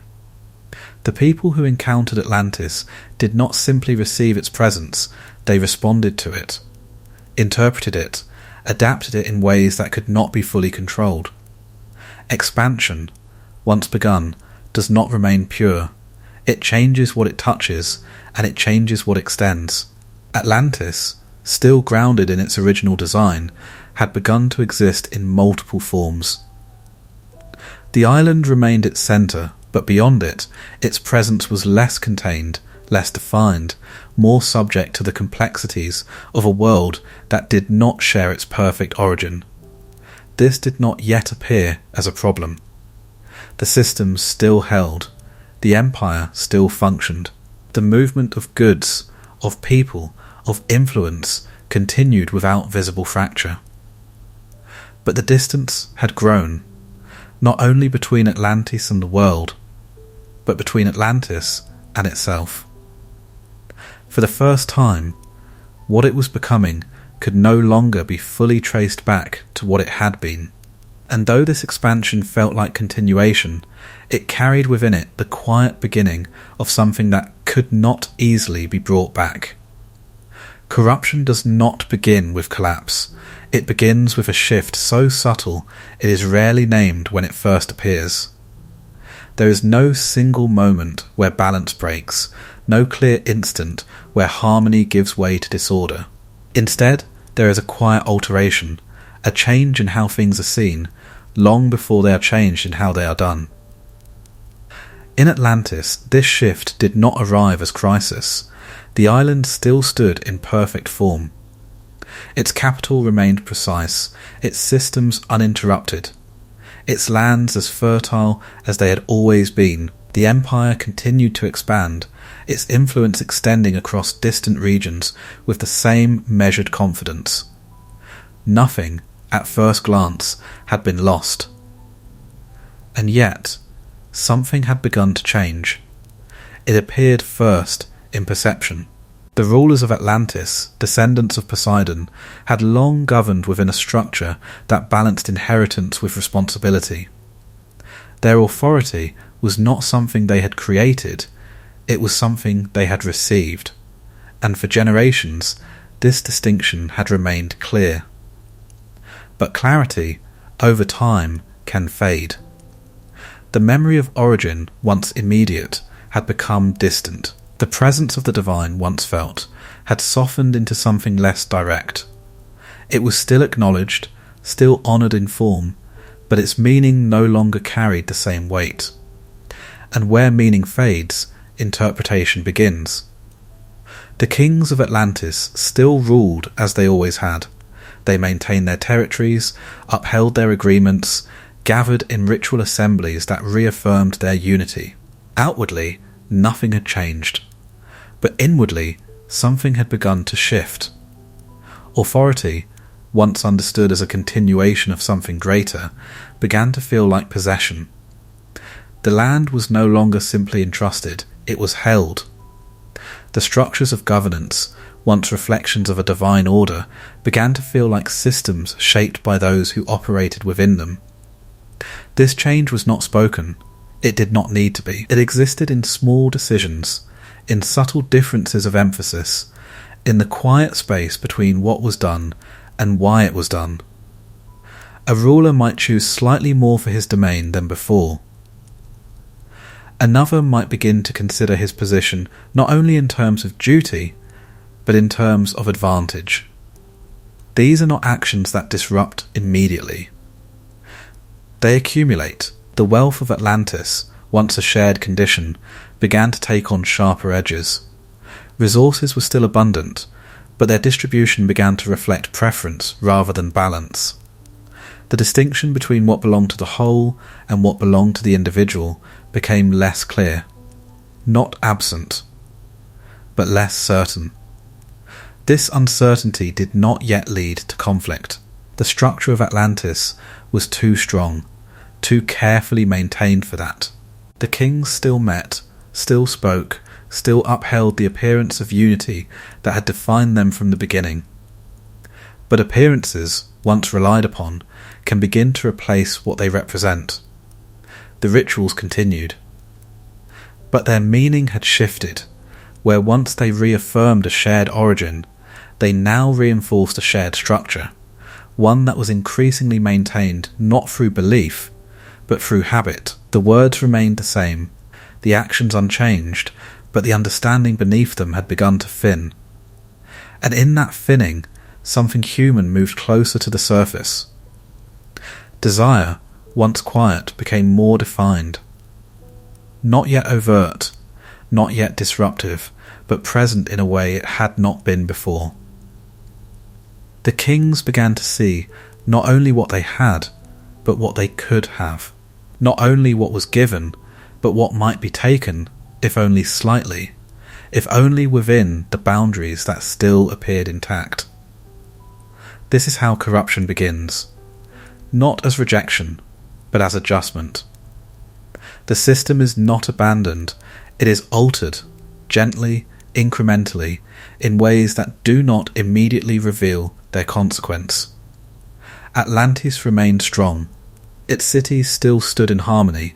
Its empire still extended across the world. Its people still lived within a structure that appeared complete. There was no visible fracture, no immediate sign that anything fundamental had been lost. But beneath that surface, the foundation had begun to shift. The balance between the divine and the mortal, once held in quiet alignment, was no longer equal. The divine had receded into memory. The mortal had moved forward into presence. And with that movement came a new way of seeing, a way that placed the self closer to the centre than it had ever been before. This is the first sign, not destruction, not collapse, but a subtle reordering of what matters. And once that reordering begins, it does not easily return to what it was. Atlantis had not yet fallen, but it had begun to change, in ways that could not be undone. There is a threshold where possession becomes something else. It is not marked by a clear boundary, nor announced by a sudden change in behaviour. It emerges gradually, in the quiet space between having enough and wanting more. In Atlantis, this threshold was not crossed in a single moment. It was approached, step by step, until it no longer appeared as a crossing at all. Power had already taken root. The island's influence extended across distant lands, its systems refined, its rulers secure within a structure that had endured for generations. There was no immediate threat, no external force pressing against its borders. Atlantis did not need to defend itself, and because it did not need to defend, it began to define. The kings, descendants of Poseidon, had inherited authority shaped by balance. Their rule was once guided by a quiet awareness of origin, a sense that what they held was not entirely their own. But as that awareness faded, something else took its place, a growing sense of ownership, not only over land, but over power itself. At first, this shift remained subtle. A ruler might extend his influence slightly beyond what had been established, not through open claim, but through quiet adjustment. Another might begin to favour his own domain in the distribution of resources, just enough to strengthen his position without disrupting the larger structure. These changes did not break the system. They bent it, and bending, when repeated, becomes direction. The wealth of Atlantis, once abundant and shared, began to gather more visibly in certain places. Gold and silver, once materials of use, became markers of distinction. The luminous presence of orichalcum, once reserved for sacred spaces, began to appear in ways that suggested not only importance, but status. The city did not change its form, but it changed its emphasis. Structures grew more elaborate not because they needed to be, but because they could be. Surfaces reflected more light. Spaces became more defined, more controlled, more intentionally impressive. What had once been balance began to lean toward display, and display invites comparison. The kings, still bound by their agreements, began to see one another differently, not only as equals within a shared system, but as individuals whose power could be measured, through wealth, through influence, through the visible expression of what they controlled. This measurement did not immediately lead to conflict, but it altered perception. To have more became to be more, and in that equation, something essential was lost. Power, once understood as responsibility, began to shift toward accumulation. The question was no longer only how to maintain what had been given, but how to extend it, how to gather more of it, how to ensure that one's position remained not just secure, but elevated. This is where greed begins, not in desperation, but in abundance that no longer feels sufficient. Atlantis, still prosperous, still stable, began to move within this new understanding. Its expansion across the world, once measured and balanced, took on a different tone. Influence became expectation, presence became pressure. The subtle reach of the empire began to carry weight that could no longer be ignored. Other lands did not simply encounter Atlantis, they felt it. Where resistance emerged, it was no longer met with quiet patience alone. The Atlanteans, confident in their mastery, began to respond with a firmer hand. Not always through open conflict, but through actions that made their position clear. Power, once quiet, began to speak, and in speaking it revealed its change. The island itself still stood in harmony. Its rings of water still reflected the sky. Its temples still carried the memory of their origin. Its systems still functioned with precision. To look upon Atlantis was still to see perfection. But perfection, now, was being used, not as a state to be preserved, but as a standard to be asserted. The rulers no longer saw themselves only as part of a structure. They saw themselves as its centre. The distance between the divine and the mortal, already widening, became more pronounced. The memory of Poseidon remained, but it no longer restrained. It had become symbolic. And symbols, once detached from their meaning, can be reshaped. The kings still gathered, the rituals still continued. The words spoken in those assemblies had not changed, but their purpose had shifted. They no longer reaffirmed balance, they maintained power. This is the transformation that does not reverse easily. When power becomes greed, it does not announce itself as excess, it justifies itself as continuation, as growth, as the natural extension of what has already been achieved. And so, Atlantis continued, stronger, richer, more influential than it had ever been, but no longer the same. For beneath its order, beneath its beauty, beneath the quiet perfection of its design, something had taken hold that did not belong to its beginning. And once it takes hold, it does not remain contained. There is no single moment when reverence disappears. It does not vanish like a flame extinguished, sudden and unmistakable. It dims, slowly, almost imperceptibly, until what once felt central becomes distant, and what once guided begins to fade into form alone. In Atlantis, the gods were never absent. Their presence had shaped the island from its beginning. The land itself bore the mark of Poseidon, its waters and structures aligned with a design that carried divine intention. The early rulers did not question this. They lived within it, governed by it, aware that their authority was not entirely their own. But awareness, when not renewed, begins to soften. The rituals continued. Temples still stood at the centre of the capital, their surfaces reflecting light in quiet acknowledgement of something higher. Offerings were still made, words still spoken, gestures still repeated with careful precision. To an observer, nothing appeared to have changed, and yet something had. The connection between action and meaning had begun to loosen. The Atlanteans no longer felt the presence of the divine in the same way their ancestors had. What had once been immediate, an awareness woven into daily life, had become distant, preserved in ceremony rather than experience. The gods were still honoured, but they were no longer deeply felt, and in that distance, interpretation began to take their place. The rulers, now generations removed from the origin of their power, began to understand their position differently. They did not deny the gods. They did not reject their existence. But they no longer saw themselves as bound to them in the same way. The balance had shifted. Where once the divine stood at the centre, guiding and anchoring, it now stood slightly apart, acknowledged, but no longer central.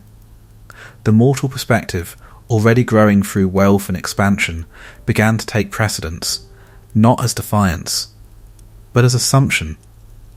The kings governed as they always had, but their sense of authority had changed. It no longer felt borrowed, it felt inherent. The structures they maintained, the lands they ruled, the influence they extended, all of it began to seem like the natural expression of their own capability, rather than the continuation of something given. This is the quiet turning, not a rejection of the gods, but a repositioning. They were no longer above, they were beside, and once placed beside, they can over time be placed behind. The temples remained, but their significance shifted.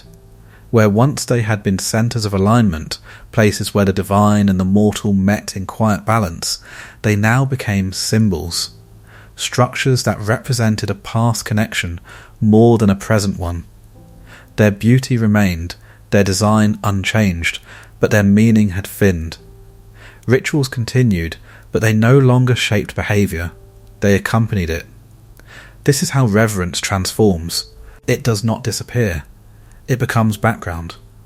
The Atlanteans, still living within a world shaped by divine influence, began to move as though that influence were fixed, unchanging, no longer requiring attention. The sea still obeyed its patterns. The land still provided. The systems still functioned. There was no immediate consequence for this shift. And so, it deepened. The rulers began to act with increasing independence, their decisions guided more by internal judgment than by inherited structure. What had once been considered in relation to the divine was now considered in relation to the self, its position, its advantage, its continuation. The distance grew, not visibly, but undeniably, and with that distance came a new kind of confidence. The Atlanteans had mastered their land, their sea, their systems of governance. They had extended their reach across the world, shaped distant regions through their presence, accumulated wealth beyond measure. There was little left within their experience that suggested limitation. And so, the gods, once the source of their world, began to feel less necessary within it. This is not an act of rebellion. It is something quieter, a forgetting, not of names or stories, but of dependence, a gradual loss of the understanding that what exists can also be withdrawn, that what has been given is not always guaranteed to remain. Atlantis did not abandon the gods. It simply began to live as though it no longer needed them. And in that quiet shift, something essential was left behind, not removed, not destroyed, but no longer held in place. The balance that had defined its beginning was no longer intact. It had tilted, gently, almost imperceptibly. But enough, for what follows does not begin with denial, but with distance. And distance, once established, has a way of becoming irreversible. Judgment, in the language of the gods, is not immediate. It does not rise in anger, nor descend in sudden force. It gathers, quietly, steadily, until what has been observed can no longer remain unanswered. In the world of mortals, change often precedes consequence. But in the realm of the divine, consequence waits until it is complete. Atlantis had not fallen. It still stood in its full form, its cities ordered, its empire expansive, its rulers secure in the power they had come to understand as their own. The signs of change were present, but they were not yet visible as fracture. The island remained whole. And yet it had moved, not in place, not in structure, but in alignment. The distance between the divine and the mortal, once subtle, had become pronounced. The balance that had defined the origin of Atlantis, between what was given and what was held, had shifted toward something else.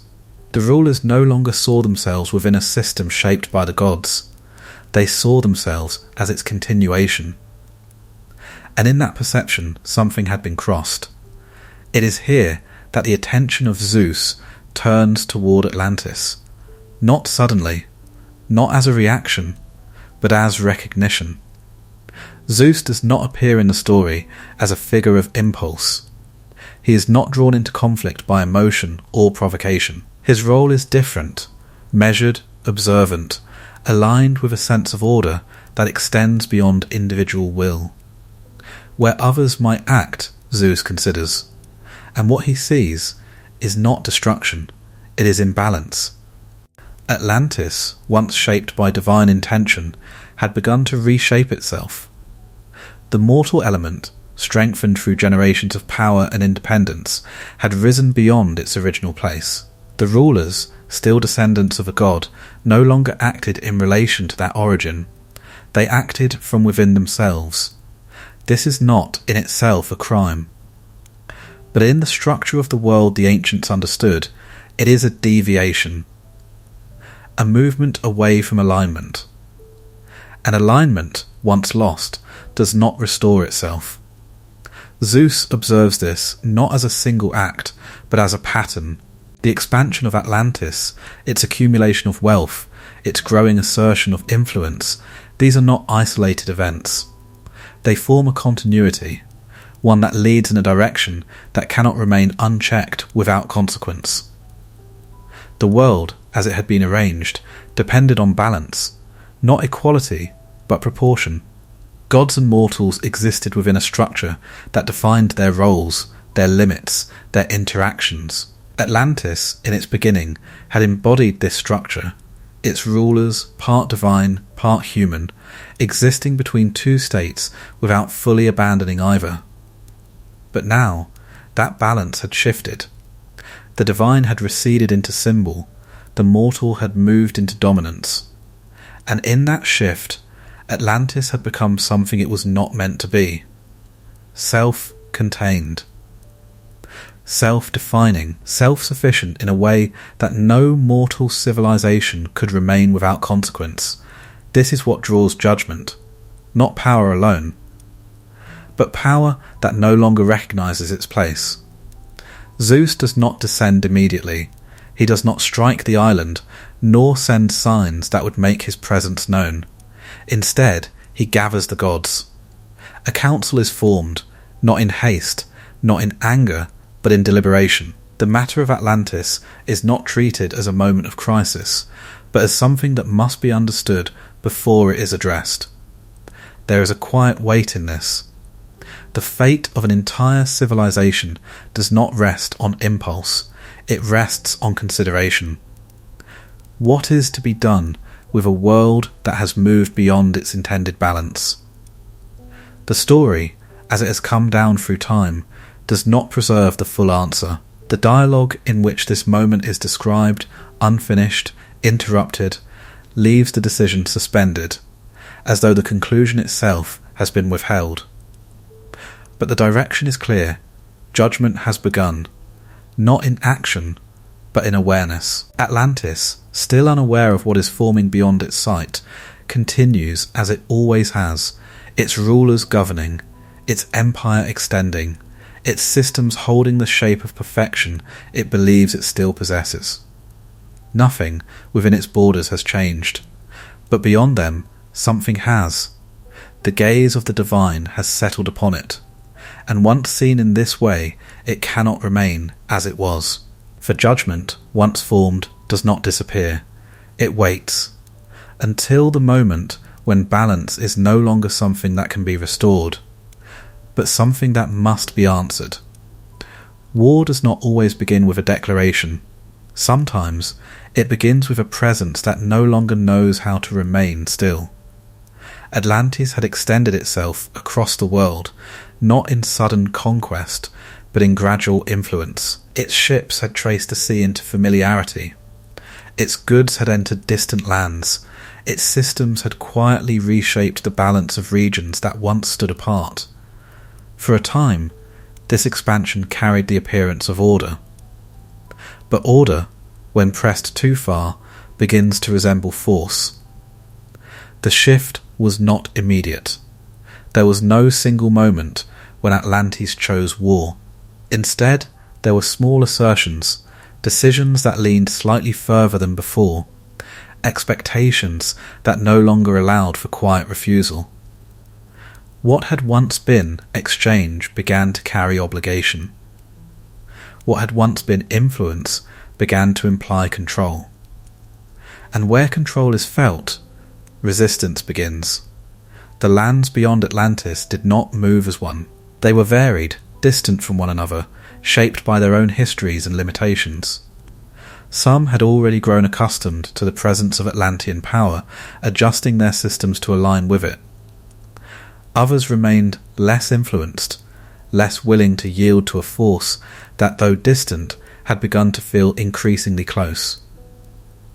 This difference created tension, not visible at first, not enough to disrupt the outward movement of trade and expansion, but present beneath it. The Atlanteans, confident in their mastery of sea and land, did not immediately recognize this tension as a boundary. They saw it as something that could be resolved, managed, directed, brought into alignment with the order they believed they carried. This belief altered their actions. Their ships did not simply arrive, they remained. Their presence in distant lands became more fixed, less temporary. Outposts expanded, their structures becoming more permanent, more defined.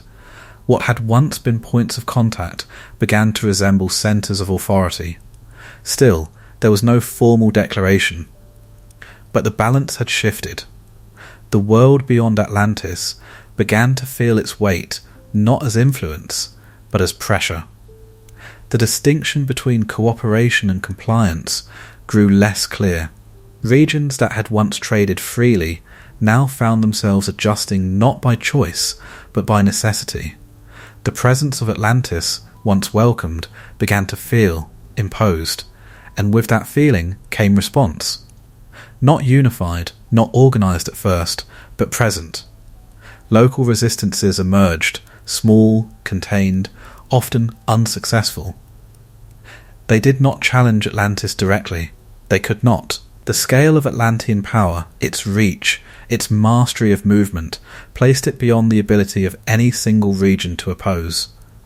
But resistance, even when limited, has a way of spreading. It carries an idea. That power, no matter how great, is not absolute.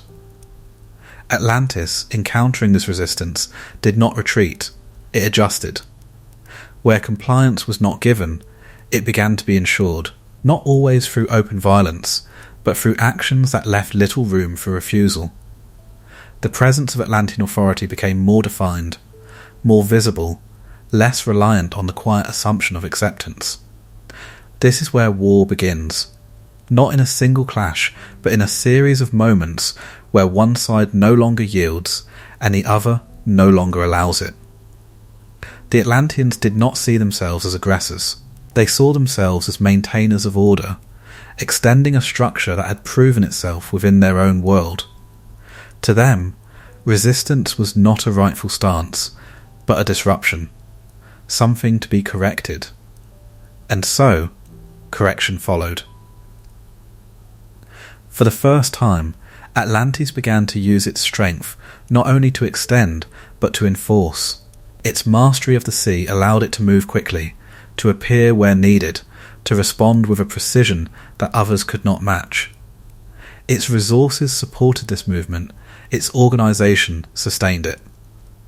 The world, once distant, had become reachable, and now it had become subject.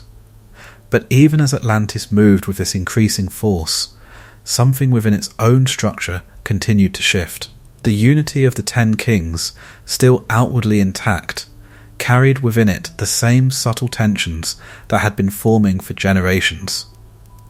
Their shared purpose remained, but their perspectives had begun to diverge. War, even when external, reflects inward. The actions taken beyond the island did not leave Atlantis unchanged. Each assertion, each act of enforcement, reinforced the transformation already underway within its rulers. Power, once balanced, now moved more freely, less restrained, more certain of its own direction. The island still stood in harmony, but the harmony had changed. It was no longer the quiet balance of origin, it was something maintained through movement, and movement, once driven by force, does not easily return to stillness. The war against the ancient world had not begun as a single event. It had emerged, gradually, almost inevitably, from a civilization that no longer knew how to remain within its own boundaries. And now that it had begun, it would not remain contained beyond them. There are moments in history, whether remembered or imagined, where two worlds come to face one another, not merely in conflict, but in contrast. Atlantis had grown vast. Its reach extended across seas, its presence felt in lands that had once stood untouched by its influence. It moved with certainty, shaped by systems that had never failed it, guided by rulers who no longer questioned the direction of their power. To encounter Atlantis was to encounter something complete, something that did not see itself as needing to change. And yet, there remained places that did not yield. Among them was a city not defined by abundance, nor by vast territory, but by something less visible. A place structured not around perfection, but around restraint. This was Athens, not the later city of marble and empire, but an earlier vision, one preserved in the telling of Plato as a counterpoint rather than a counterpart. Athens, in this account, is not large. It does not command the seas, nor does it possess the wealth or resources of Atlantis. Its strength is of a different kind, rooted in discipline, in limitation, in a structure that does not extend beyond what it can sustain. It does not seek to shape the world. It seeks to remain aligned within it. This difference is not immediately visible, but it becomes clear when the two begin to move toward one another. Atlantis, in its expansion, encounters resistance not only from scattered lands, but from a force that does not respond in fragments. Athens stands not as a distant territory, but as a unified presence, one that does not adapt to the pressure of Atlantis, but meets it with its own form of order. This is where contrast becomes conflict. Atlantis approaches with scale, with the weight of its empire, the reach of its influence, the confidence of a civilization that has never been forced to retreat. Its movement carries the expectation of continuation, of extension, of inevitable dominance. Athens responds differently. It does not expand to meet Atlantis. It holds.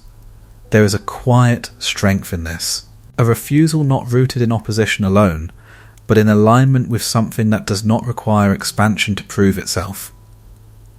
Athens does not match Atlantis in power, but it does not need to. Its strength lies in its cohesion, in the clarity of its structure, in the discipline of its people, in its resistance to becoming something beyond its own limits. This resistance alters the nature of the conflict. For the first time, Atlantis encounters not a scattered response, but a concentrated one. Not a land that adjusts to its presence, but one that remains unchanged by it. The systems that had extended so easily across the world begin to meet something that does not yield to them. And in that moment, something unfamiliar emerges.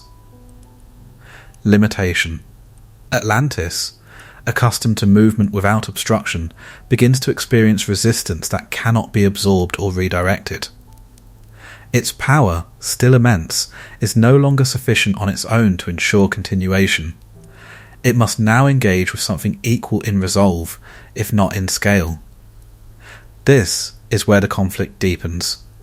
Not in a clash of armies alone, but in the meeting of two fundamentally different understandings of power. Atlantis, expansive and self-assured, carries within it the momentum of growth. Athens, contained and disciplined, carries within it the stability of restraint. One moves outward, the other holds inward. Neither can fully become the other, and so they collide. The details of this conflict, as preserved in the ancient telling, remain incomplete, fragmented, interrupted, left without full resolution, but its meaning is clear enough. Atlantis, despite its power, does not simply overwhelm Athens. The outcome is not immediate, not absolute, not aligned with the expectation that greater force ensures victory. Instead, there is tension. A pause in the narrative where certainty should have been. This pause is not accidental. It suggests something that does not fit easily within the pattern Atlantis had come to expect. A disruption, not only in action, but in understanding. The realization that power, when met with something structured differently, does not always move as it intends, and within that realization, something begins to fracture. Not yet in the physical form of Atlantis, not yet in its cities or its land, but in the assumption that had guided it thus far, that it could continue, without limit. Athens, in this moment, becomes more than an opponent. It becomes a reflection, a quiet indication of what Atlantis is no longer, and perhaps what it has moved too far away from to return. Endings rarely announce themselves. They do not arrive with certainty, nor do they declare that what follows will be final. Instead, they begin as subtle shifts, moments that feel like continuation, yet carry within them a direction that cannot be reversed. For Atlantis, this moment did not come with collapse. The island still stood, its cities intact, its rulers in place, its empire stretching across the known world. There was no visible fracture in its structure, no immediate sign that anything fundamental had been lost. To those who lived within it, Atlantis still appeared as it always had, complete. But beneath that completeness, something had begun to give way. The conflict with Athens had introduced something unfamiliar, not defeat, not destruction, but resistance that could not be absorbed into the patterns Atlantis had come to rely upon. It was a disruption, not of form, but of expectation. For the first time, the movement of Atlantis had encountered a boundary that did not dissolve, and once a boundary is encountered, it cannot be unseen. The rulers of Atlantis, still gathered within their system of shared authority, began to feel the weight of this change. Their unity remained outwardly intact, but beneath it, the tensions that had been forming for generations deepened.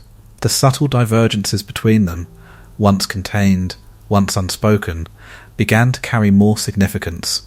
Power, no longer effortless, required direction, and direction invites difference. Some may have seen the resistance as something to overcome, an obstacle to be removed so that expansion could continue without interruption. Others may have sensed something else, a warning, not of immediate danger, but of a limit that had not been acknowledged until now. These perspectives did not yet divide them openly, but they began to separate them internally. The gatherings of the kings continued, their rituals preserved, their agreements upheld in form. Yet the meaning beneath those gatherings had shifted once again. Where once they reaffirmed unity and later maintained structure, they now began to navigate uncertainty. This is how endings begin. Not with collapse, but with divergence. The empire, still vast, still influential, began to move with a different kind of energy. Its expansion, once smooth and continuous, became more deliberate, more forceful in places where resistance remained. The ease that had defined its growth was no longer present in the same way, and yet it did not slow. If anything, it pressed forward. There is a certain response that emerges when limitation is first encountered, not retreat, but intensification. A desire to reassert what had once been certain, to push beyond what has appeared as a boundary, to restore the sense of inevitability that has been disrupted. Atlantis moved within this response. Its actions, still guided by its established systems, began to carry a greater weight. The subtle balance between influence and force shifted further. What had once been extended through presence alone now required assertion. The world beyond Atlantis, already shaped by its reach, began to feel that reach more sharply. And within the island itself, something continued to loosen. The distance from the divine, already established, now carried consequence. The structures that had once held Atlantis in balance were still present, but they no longer carried the same authority.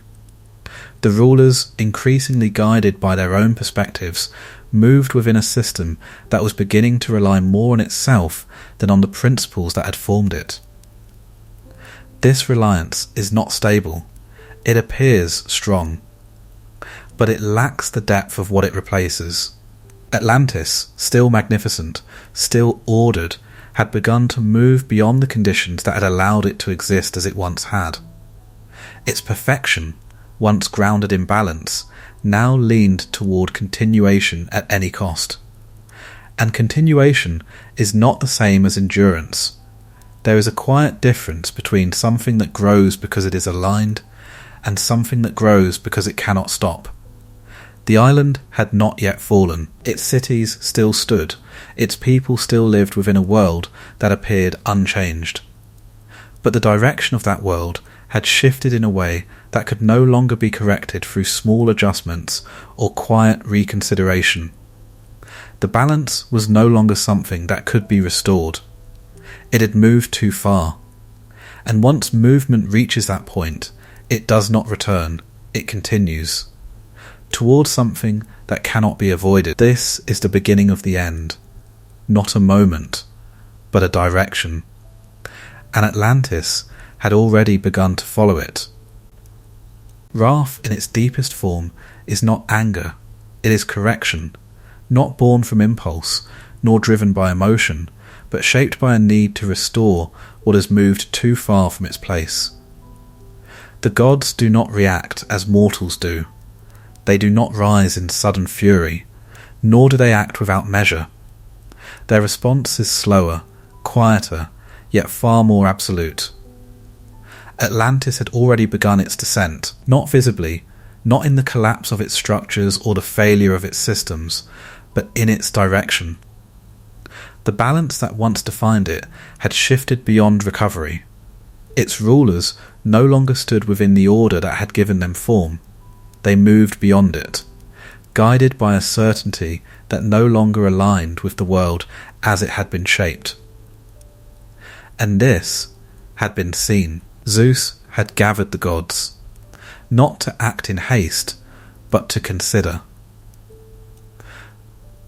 What had been formed through divine intention had become something else, something self-directed, self-sustaining, and no longer bound to the limits that defined mortal existence. This could not remain. But the response was not immediate. There is a silence that precedes divine action, a stillness in which the world continues as it always has, unaware that it has already been judged. Atlantis existed within this silence.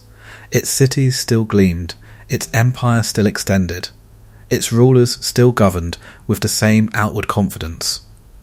Nothing within its borders suggested what was to come. But beyond them, something had begun to gather. The earth, though unmoving, carries memory. The sea, though vast, carries depth beyond sight. These are not passive elements. They exist within the same order that governs gods and mortals alike. And when that order is disturbed, they respond, not with intention, but with alignment. The response begins subtly, not as destruction, but as disturbance. The ground, once steady, begins to shift in ways too slight to command immediate attention. The waters, once calm, carry movements beneath their surface that do not reach the eye. The air itself feels different, heavier, perhaps, or quieter, as though holding something unspoken. These are not yet signs, they are indications. Atlantis does not see them, or if it does not understand them. For a civilization that has known only stability, change does not immediately signal danger. It is interpreted as variation, as something to be observed, perhaps adjusted to, but not feared. The systems of Atlantis are still intact, its knowledge still vast. There is no reason within its understanding to believe that what surrounds it could become what it has never been. Hostile. And so it continues. The rulers still gather, the empire still moves, the city still reflects the same quiet perfection it has always held. Even as the subtle disturbances increase, they remain beneath the threshold of recognition. They do not disrupt daily life, they do not yet challenge the structure of the island. But they accumulate. This is how divine correction unfolds, not in a single act, but in a gathering of conditions that, once aligned, cannot be undone. The sea, long held in quiet obedience to the design of Poseidon, begins to feel less contained. Its patterns, once predictable, begin to shift. The currents move differently. The tides carry a weight that was not there before. It is not yet visible as threat, but it is no longer entirely within the balance Atlantis once knew. The land, too, begins to respond.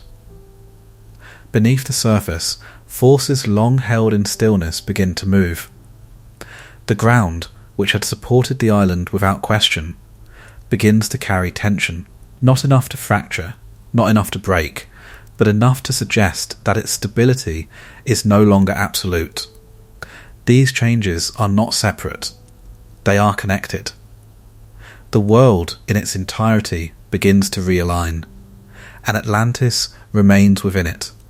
There is something deeply quiet in this moment, a civilization at its height, unaware that its foundation has already begun to shift.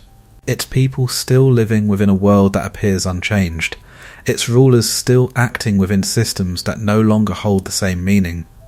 Nothing has fallen, nothing has been destroyed.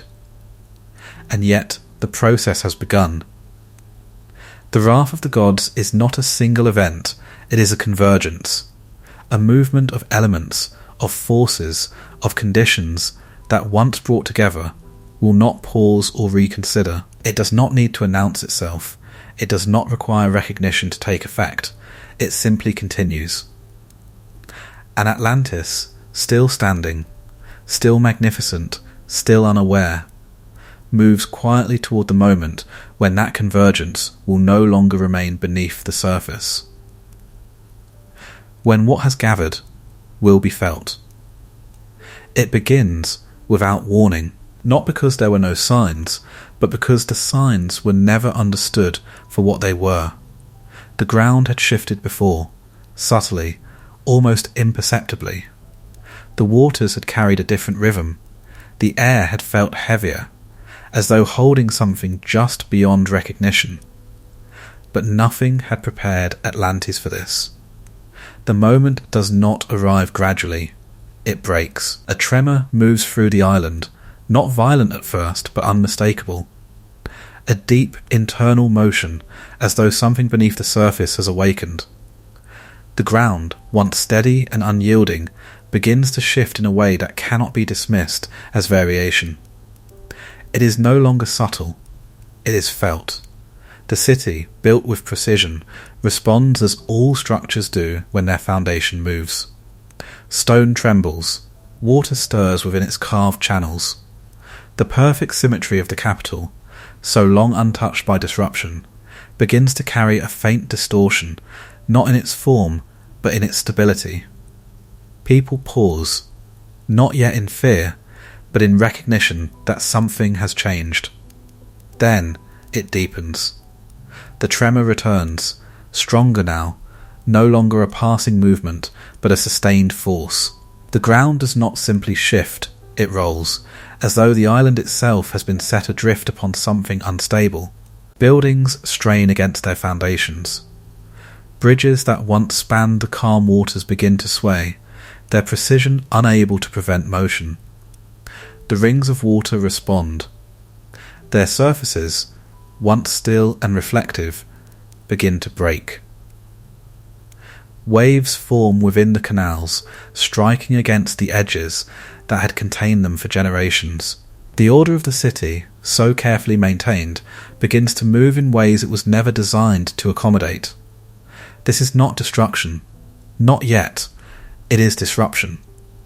The Atlanteans, long accustomed to control, begin to confront something that does not yield to it. Their knowledge, vast as it is, does not account for this. Their systems, refined to perfection, do not prevent it. The ground continues to move. Across the island, the tremors spread. What begins at the centre extends outward, carried through the land in patterns that cannot be predicted or contained. The fertile plains ripple. The structures beyond the capital, though less intricate, feel the same shifting beneath them, and beneath it all, something deeper continues to rise. There is a sound now, low, distant, not carried through the air but through the earth itself, a resonance that does not belong to any human action. It builds slowly, a reminder that what is unfolding is not localized, not limited to the surface. It comes from below. The sea, too, begins to answer. At the edges of the island, where the vast waters meet the land, the calm that had defined Atlantis for so long begins to fracture. The tides do not move as they should. The surface of the ocean lifts, not as a wave driven by wind, but as something drawn upward from beneath. The boundary between land and sea begins to blur. Ships, once steady in their harbours, are pulled against their moorings. The channels that connected the capital to the open water carry currents that do not align with their design. The careful balance between containment and flow begins to break. The Atlanteans now understand. Not fully, but enough. This is not a variation. It is not something to be corrected or adjusted. It is something beyond them. And still, it continues. The tremors grow stronger. The ground fractures in places, lines appearing where none had existed before. Stone, once seamless, begins to separate. The precision of the city cannot hold against movement that does not follow its order. The temples, still standing, still reflecting the memory of their origin, begin to strain. The sacred centre, the hill encircled by rings, feels the same force as the outer lands. There is no distinction now between what was central and what was distant. The entire island is held within the same motion. This is the moment when certainty breaks. Not the certainty of structure, but the certainty of permanence. Atlantis had believed itself stable, not in arrogance alone, but in experience. It had known no force that could alter its foundation. It had shaped its world with the assumption that the ground beneath it would remain. But now, the ground moves, and with it, everything built upon it. There is no command that can stop it, no structure that can contain it, no knowledge that can fully explain it. The day the earth shook is not a moment of immediate end. It is something more unsettling. The realization that what has always been relied upon can change, and once that realization takes hold, the world does not return to what it was. It continues to move, deeper, stronger, towards something that has not yet revealed its full form. Atlantis still stands. But it no longer stands upon certainty, and what follows will not allow it to remain. Destruction rarely arrives as a single force. It comes in layers, each one unfolding from the last, each one revealing a deeper instability that had always been present, but never seen. What begins beneath the surface does not remain there. It rises, it spreads, it finds its way into every part of what once seemed whole. Atlantis had already begun to move. The earth, no longer steady, continued its shifting, tremors deepening into fractures, the ground splitting in places where it had once been seamless. The city, built upon precision, now carried strain in every structure. Its order remained visible, but it could no longer hold. And then the heat began. It did not come from the sky. It came from below. Through the cracks that had opened in the earth, something long contained began to emerge. Not flames at first, but warmth, unnatural, rising through the ground, altering the air. It carried with it a scent that did not belong to the surface, something ancient, something that had not been meant to meet the open world. The tremors intensified, and with them the earth gave way. In places across the island, the ground split open, not gradually, but with sudden force. From these openings came fire, brief, violent, uncontrolled. It did not spread as it would in forests or fields. It erupted, then receded, leaving behind scorched stone and altered land. The Atlanteans, who had shaped their world with such care, now moved within something they could not shape. The structures of the city began to fail. Bridges that once curved gently over calm waters could no longer hold their balance. They cracked, collapsed, fell into the canals below. The rings of water, once contained, now surged against their boundaries, no longer following the paths that had guided them. The symmetry of Atlantis began to break. Not all at once, but enough. The sea, which had long remained in quiet obedience, now moved with a different force. At the edges of the island, the waters rose, not as waves driven by wind, but as something drawn upward from beneath, responding to the same disturbance that had split the land. The boundary between sea and earth dissolved. Water surged inward, through the outer rings, through the channels that had once guided it, through the spaces that had been designed to control its movement. The canals, once precise, became conduits for something far less contained. The water did not follow the city's design, it overwhelmed it. And still, the earth continued to shift. The combination was not orderly, it was not balanced. Fire from below, water from beyond, movement through everything. The island, once stable, became a convergence of forces that did not align with one another. Each element acted without regard for the structure that had once held them in place. This is what destruction becomes when balance is lost, not a single event, but a collapse of coordination. The central city, still recognizable, began to fragment.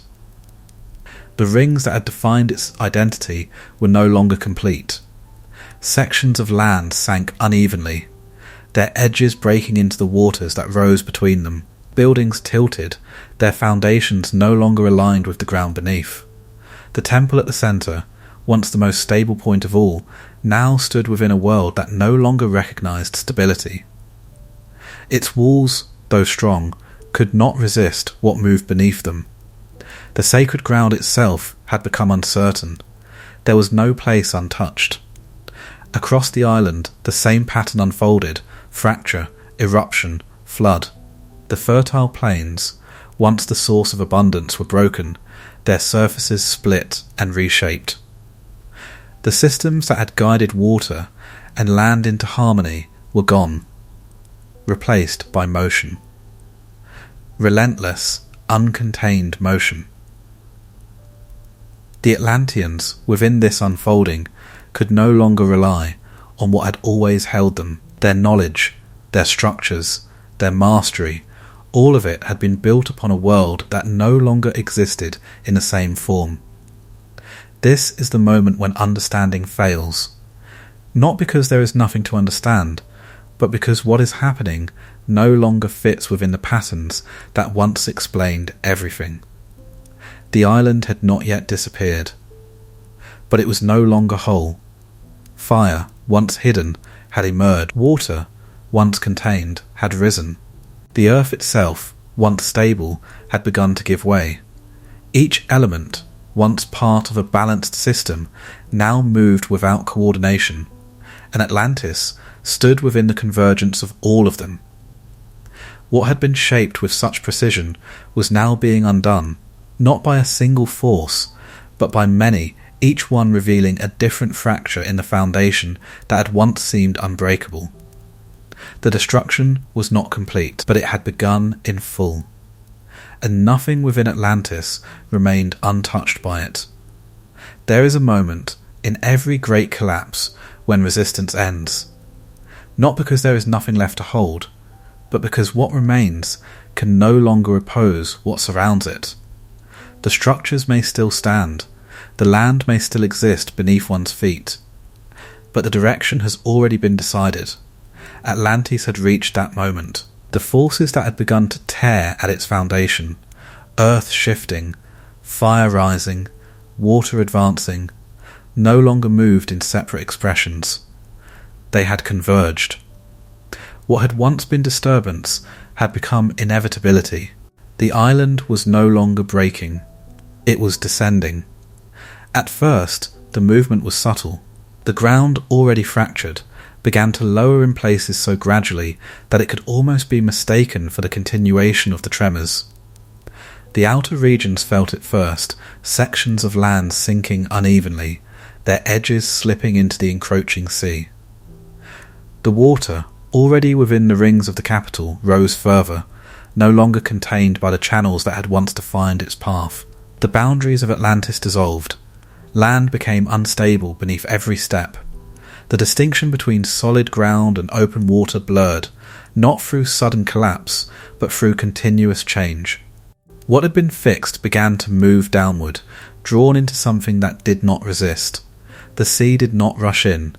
It received. This is the quiet nature of submergence. It does not need force. It waits. As the land lowered, the waters rose to meet it, not violently, but with a steady, encompassing presence. The city, once elevated in careful layers, found those layers no longer holding their position. The rings that had defined the capital filled beyond their limits, their edges disappearing beneath a surface that no longer reflected order. The centre followed. The sacred hill, once the highest and most protected point, began to lose its height, not through collapse, but through descent. The ground beneath it gave way in ways that could not be resisted. The temple, still standing, still carrying the memory of its origin, now stood within a world that was slipping from beneath it. There is something deeply quiet in this stage. The violence of earlier destruction begins to fade. Fire recedes. The fractures of the earth no longer widen with the same force. What remains is movement, downward, continuous, unyielding. The energy of disruption gives way to the certainty of sinking. The Atlanteans, those who remained within the city and across the island, no longer moved within a world they could navigate. The systems that had once guided them, the roads, the canals, the structures, had lost their meaning.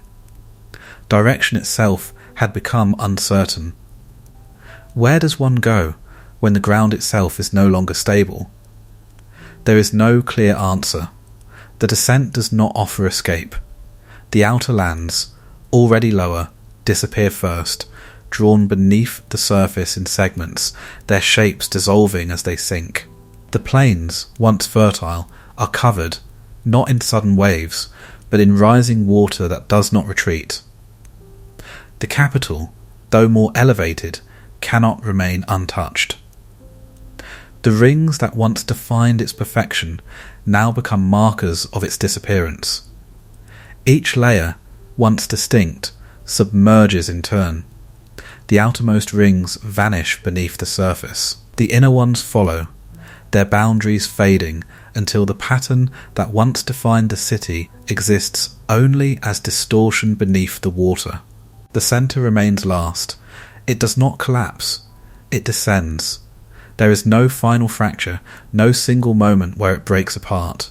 It lowers, steadily, as though returning to something from which it had once emerged. The temple, the hill, the origin of Atlantis itself, all of it moves downward into depths that do not reveal what they hold. And then, it is gone. Not in an instant, but completely. The sea closes over what remains, its surface settling into a stillness that carries no trace of what lies beneath.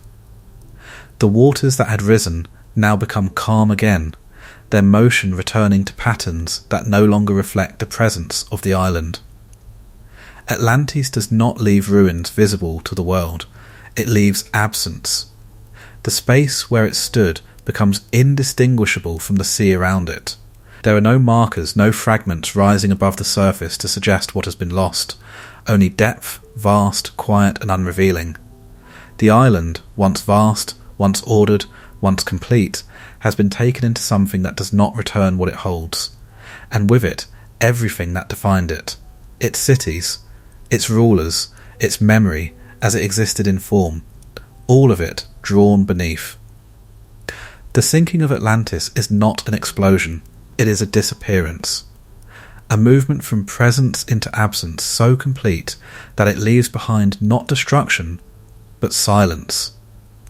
And in that silence, the world continues, as though nothing had ever been there. Loss, when it is complete, does not echo immediately. It settles, not as sound, not as visible absence, but as a quiet shift in what remains. Atlantis did not leave behind ruins to be studied, or fragments to be gathered. It left something more difficult to understand. It left nothing, where something vast had been.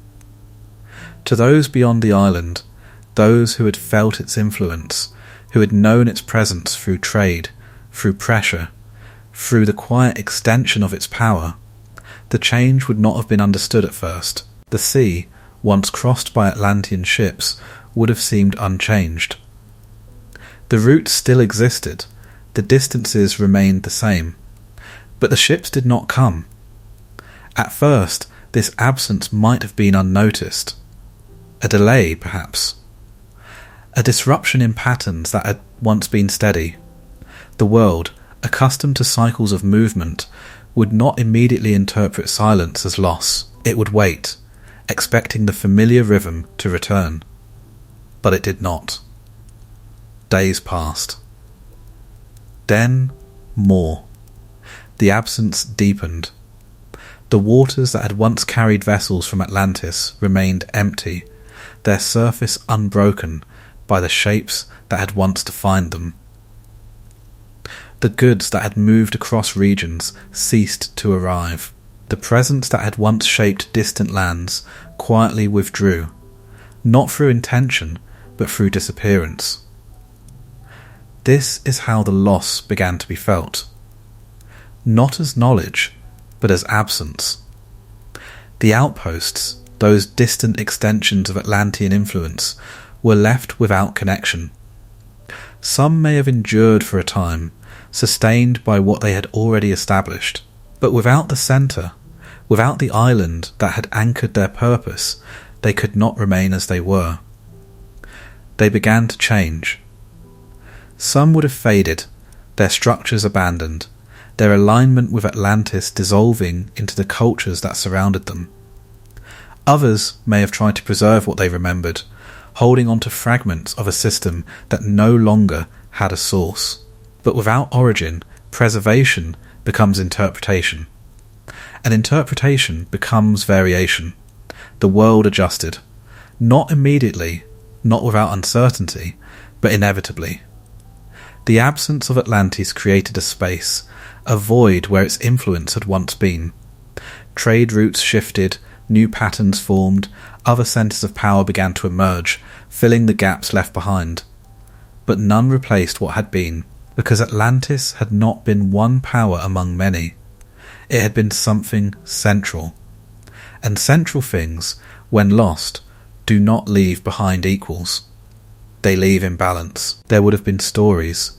Accounts passed between those who had noticed a change, those who had waited and seen nothing return. Questions would have formed.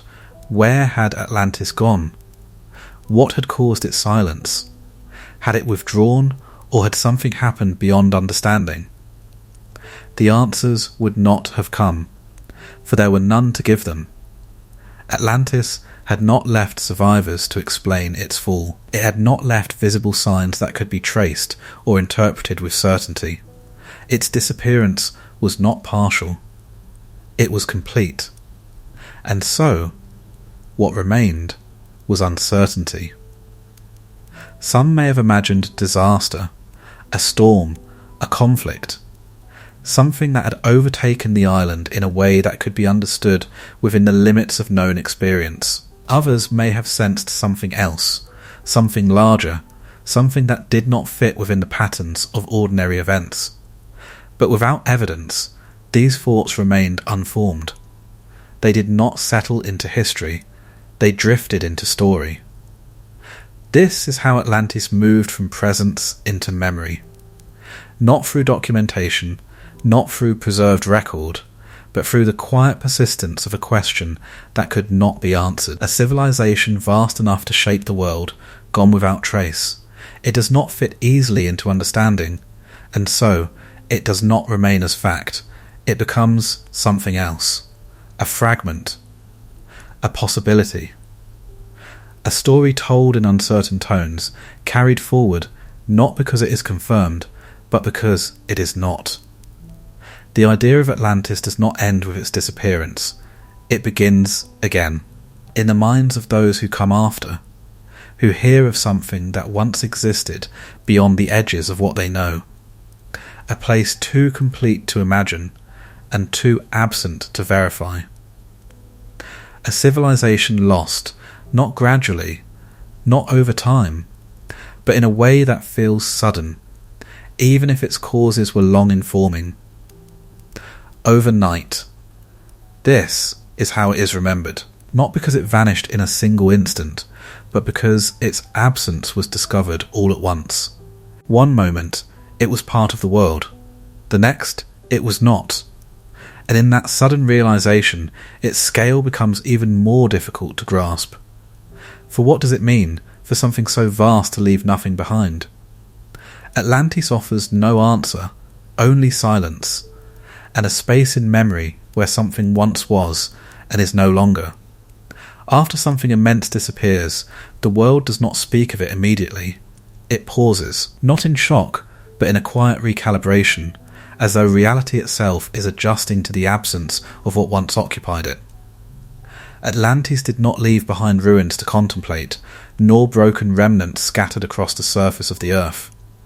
It left a space, a vast, unmarked stillness where something had once been, and that stillness began to spread. The ocean, which had opened to receive the island, did not remain restless. Its surface settled into a calm so complete it felt deliberate, as though it had chosen to conceal rather than reveal. The waters carried no memory visible to the eye, no shadow beneath them hinted at what lay below, only depth, and the suggestion that it held more than it would ever return. Sailors who once traced routes toward Atlantis found only horizon. The distances remained unchanged, but their meaning had altered. Where there had once been arrival, there was now continuation, endless, uninterrupted. The sea no longer led somewhere, it led through nothing.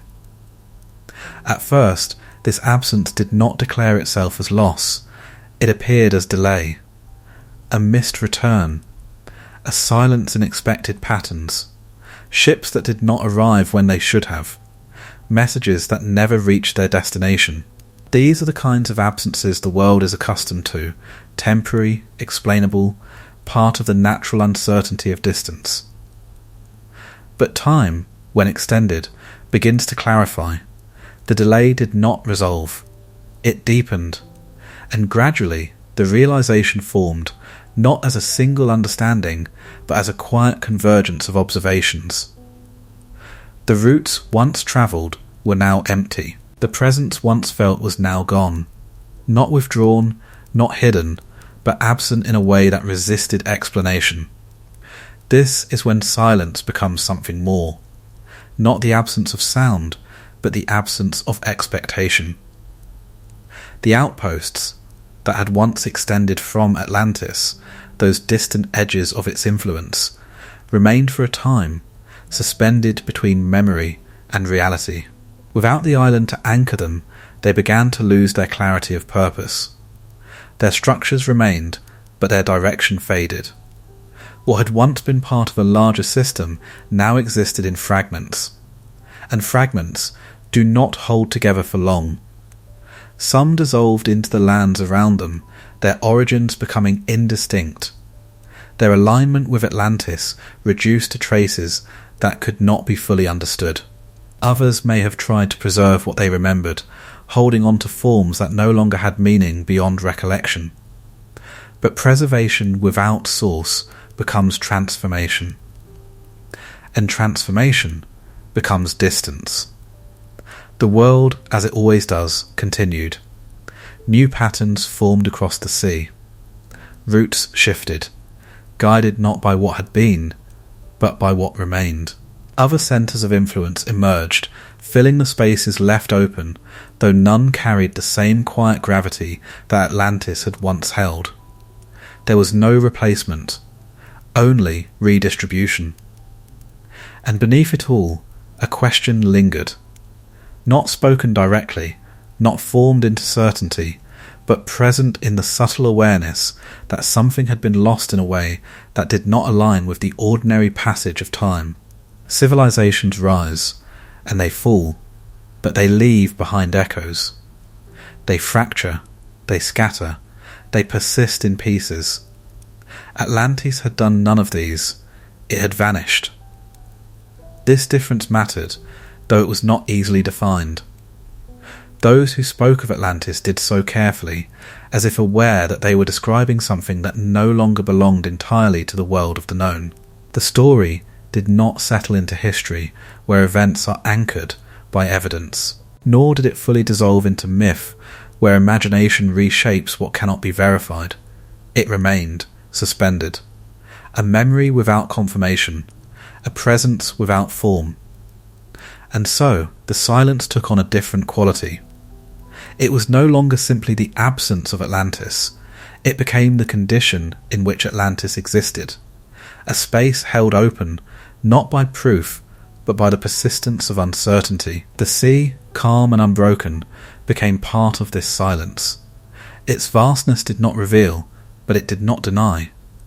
It held its surface steady, offering nothing to confirm what lay beneath.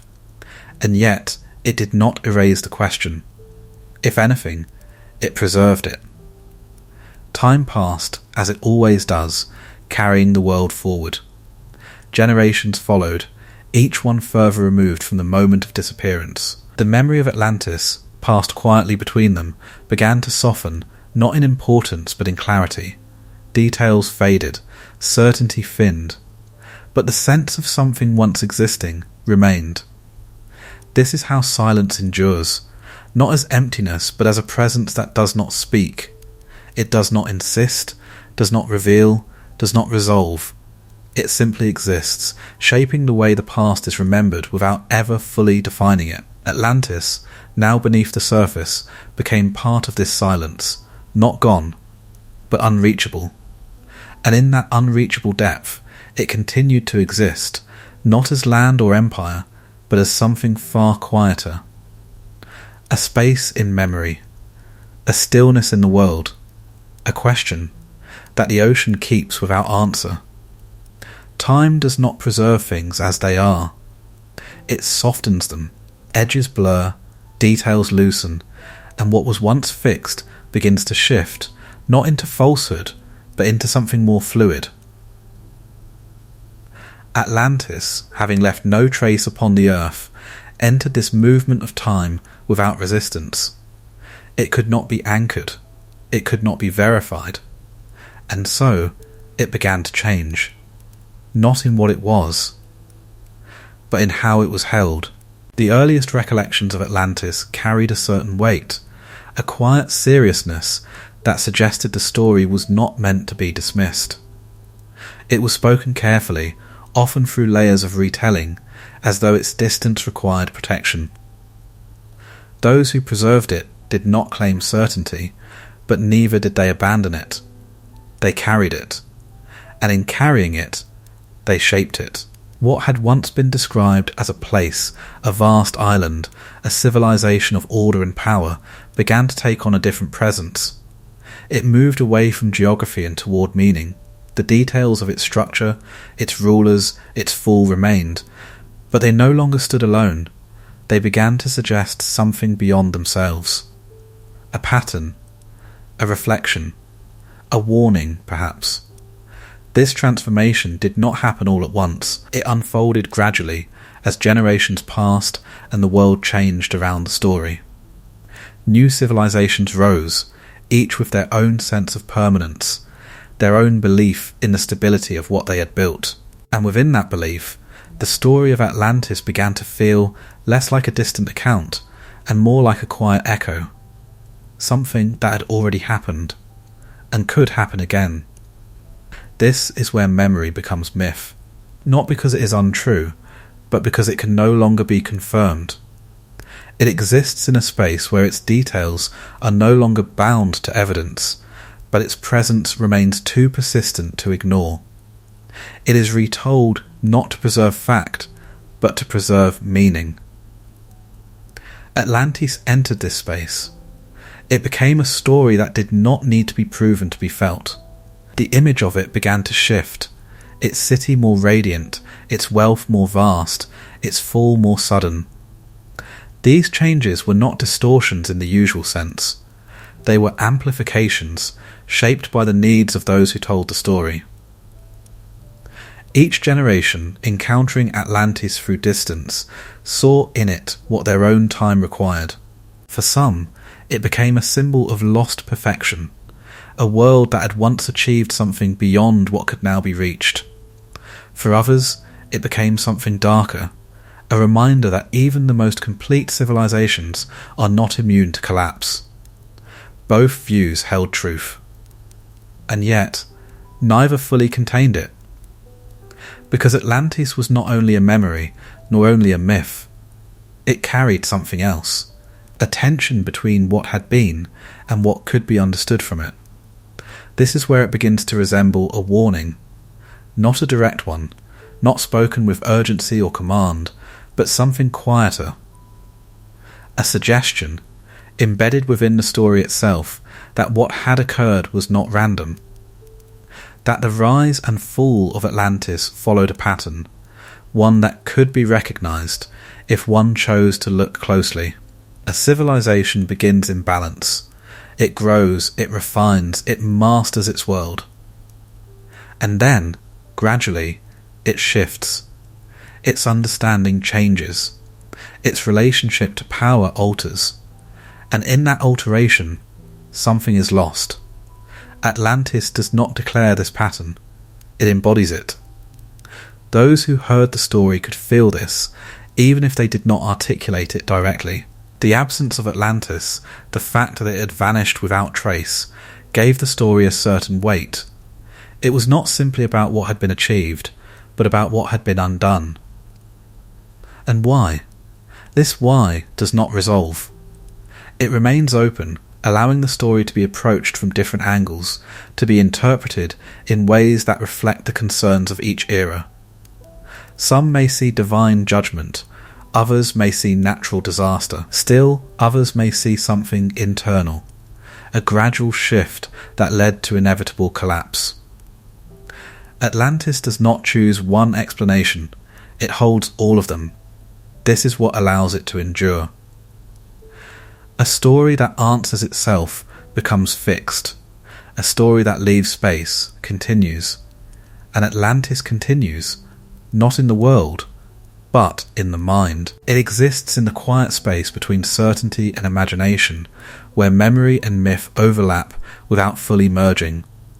It is recalled, retold, reconsidered, not because it demands belief, but because it invites reflection. What exactly was it? A lost civilization? A philosophical construction? A warning carried through time? The answer does not settle. And perhaps that is the point. Atlantis does not insist on being defined. It remains open. A story that shifts with those who hold it, yet never fully changes. A presence that is no longer visible, yet never entirely gone. And in that quiet persistence, it continues to ask something of the world, not to believe, but to consider. Stories do not remain where they begin. They move, carried not by certainty, but by curiosity, reshaped by the hands that hold them, and guided by the quiet needs of each age that inherits them. Atlantis, once spoken in careful tones within the dialogues of Plato, did not remain confined to its origin. It drifted, slowly, into other voices. And with each retelling, it changed. Not entirely, but enough. In later generations, Atlantis began to appear less as a distant account and more as a presence woven into broader imagination. Its details, once measured and restrained, took on a different quality, expanded, illuminated, sometimes softened, sometimes sharpened.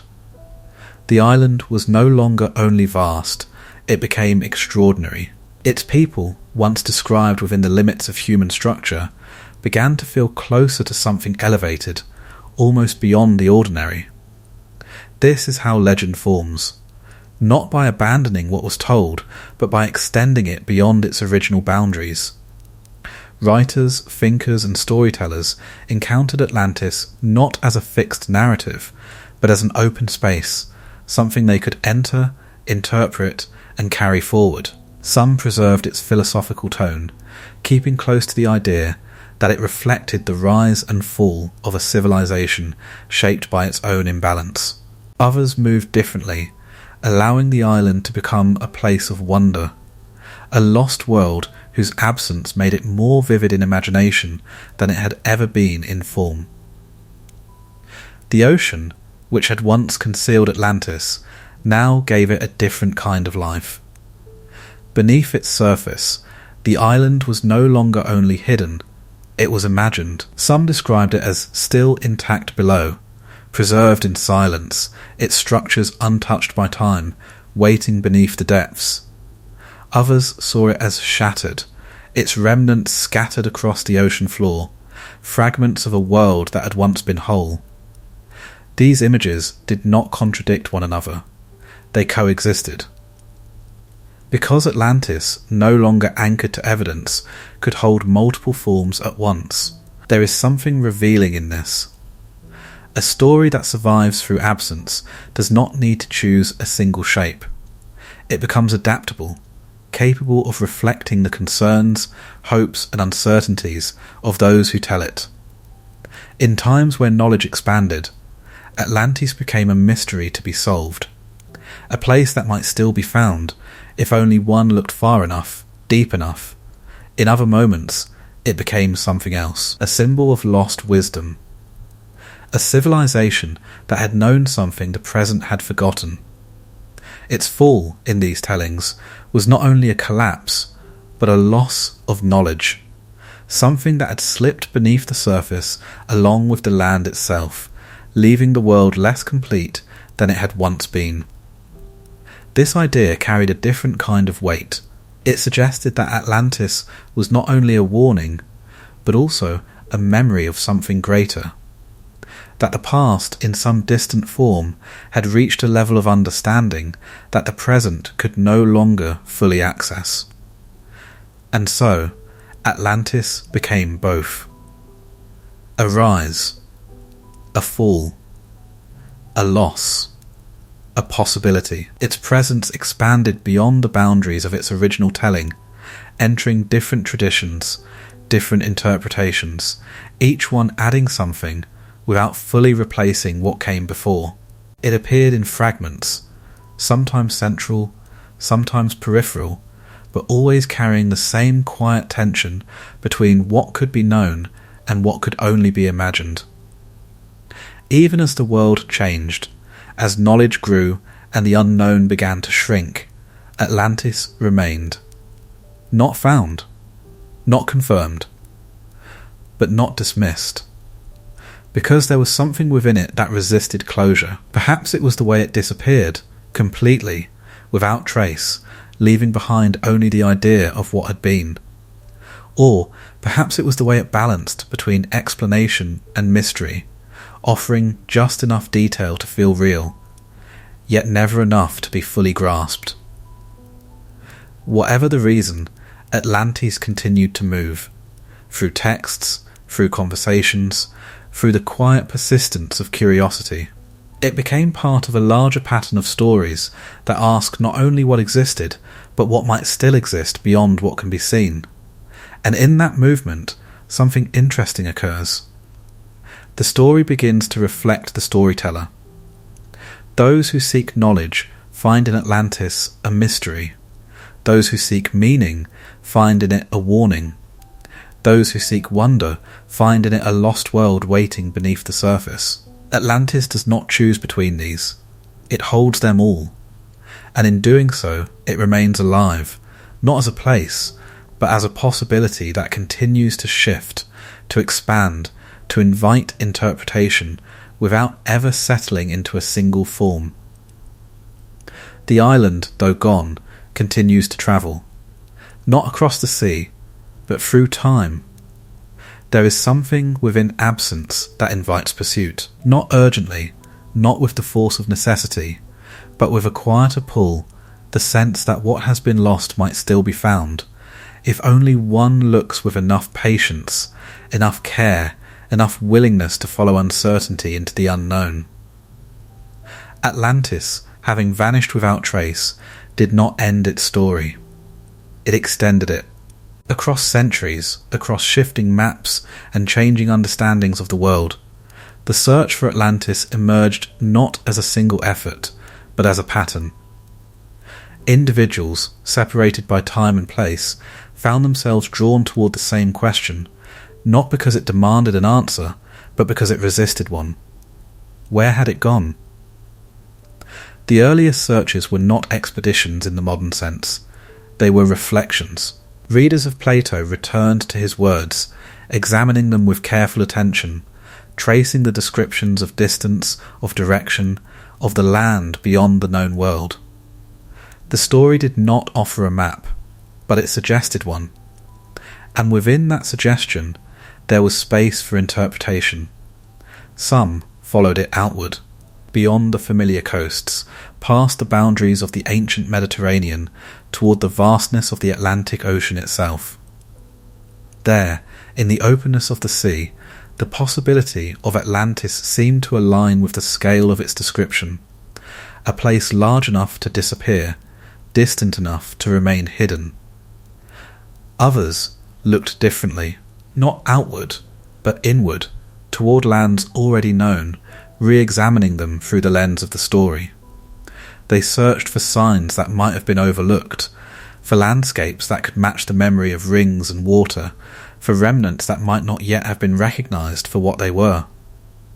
This is the nature of searching for something undefined. Every place becomes a possibility. Every absence becomes a question. As knowledge of the world expanded, so too did the search. New continents, new coastlines, new depths of ocean were revealed, each one briefly holding the attention of those who believed Atlantis might still be there, waiting beneath layers of time and water. But Atlantis was not found, and yet the search did not end. Because the act of searching had begun to carry its own meaning, it was no longer only about locating a place. It was about testing the boundary between story and reality. Each attempt to find Atlantis brought with it a quiet confrontation. How much of what we inherit from the past can be confirmed, and how much must remain uncertain? The story, so detailed in its telling, seemed to invite discovery, and yet its absence persisted. This persistence is not discouraging, it is compelling. A mystery that resolve ceases to draw attention. A place that is found becomes part of the known world, its meaning fixed, its questions answered. But Atlantis, remaining unfound, continues to exist in a different way, as possibility. The ocean plays its part in this. Its vastness does not reveal easily. Beneath its surface lie landscapes unseen, depths unexplored, spaces that remain beyond the reach of ordinary observation. It is a place where something could be hidden, not through concealment, but through scale. And so the idea remains that somewhere beneath those waters, beyond the reach of light and sound, there may still be something left.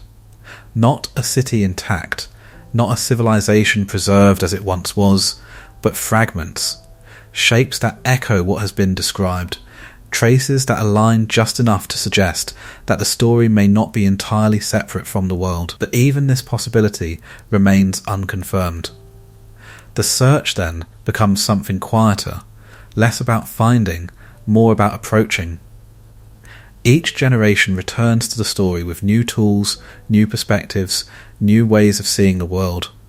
They examine the ocean floor, study the shifting of land and sea, reconsider the words that first carried Atlantis into memory. And still the result remains the same. Nothing certain, nothing final. And yet something persists. The idea that Atlantis is not only a place that might be found, but a question that might not require an answer. That the search itself, its repetition, its persistence, its refusal to conclude, may be part of what the story has become. A reflection of something within human thought. The desire to reach beyond what is known, to uncover what has been lost, to stand at the edge of uncertainty and continue forward anyway. Atlantis in this sense is never fully absent. It exists at the horizon of understanding, just beyond what can be confirmed, drawing attention not through presence, but through the possibility of discovery. And perhaps that is where it remains, not beneath the sea alone, but within the act of searching itself. Legacy is not what remains, it is what continues. Atlantis did not leave behind monuments to be studied, nor texts to be preserved within the certainty of history. It left no visible structure through which its presence could be confirmed. And yet it endures, not as a place, but as a pattern. There is something within the story of Atlantis that does not settle into the past. It does not remain fixed as an event that has already happened and is now complete. Instead, it lingers, moving quietly through thought, through reflection, through the way civilizations understand themselves. It is not remembered only for what it was, but for what it suggests. A beginning shaped by balance, a growth guided by refinement, a height reached through mastery, and then a shift, not sudden, not immediately visible, but gradual. A change in perception, in understanding, in the relationship between what is held and what is believed to be deserved. The story does not place emphasis on a single moment of failure. It traces something slower, more difficult to observe. A movement away, from origin, from alignment, from the quiet structure that once held everything in place. This movement is not unique to Atlantis. It is recognizable. That is what gives the story its persistence. It does not belong only to a distant past. It reflects something that can occur wherever power gathers, wherever systems become stable enough to forget the conditions that formed them. Atlantis becomes less a location and more a mirror, one that does not show a single image, but many, depending on where it is viewed from. For some, it is a warning. Not spoken directly, not imposed as instruction, but present in the shape of its fall. A suggestion that no structure, no matter how refined, remains beyond change. That balance, once lost, does not easily return. That mastery, when left without reflection, can move towards something that no longer sustains itself. For others, it is something different. A memory of possibility. A civilization imagined at its height, where order and design reached a level that feels distant from what is now known. In this view, Atlantis is not only a loss, but a reminder that something greater may once have existed, and perhaps in some form could exist again. These interpretations do not oppose one another, they exist together. Because Atlantis does not define itself, it remains open. This openness is its legacy. A story that does not conclude, but continues to ask. A presence that does not assert, but lingers. It does not demand belief, nor does it require dismissal. It simply remains, available to be considered, to be revisited, to be understood differently with each passing age. And this is where its endurance lies, not in evidence, but in relevance. As long as civilizations rise, as long as they grow and refine and extend themselves, the pattern of Atlantis remains close, not visible, not immediate, but present beneath the surface of thought. A quiet awareness that what is built can also be undone, not through sudden catastrophe alone, but through gradual change that goes unnoticed until it cannot be reversed.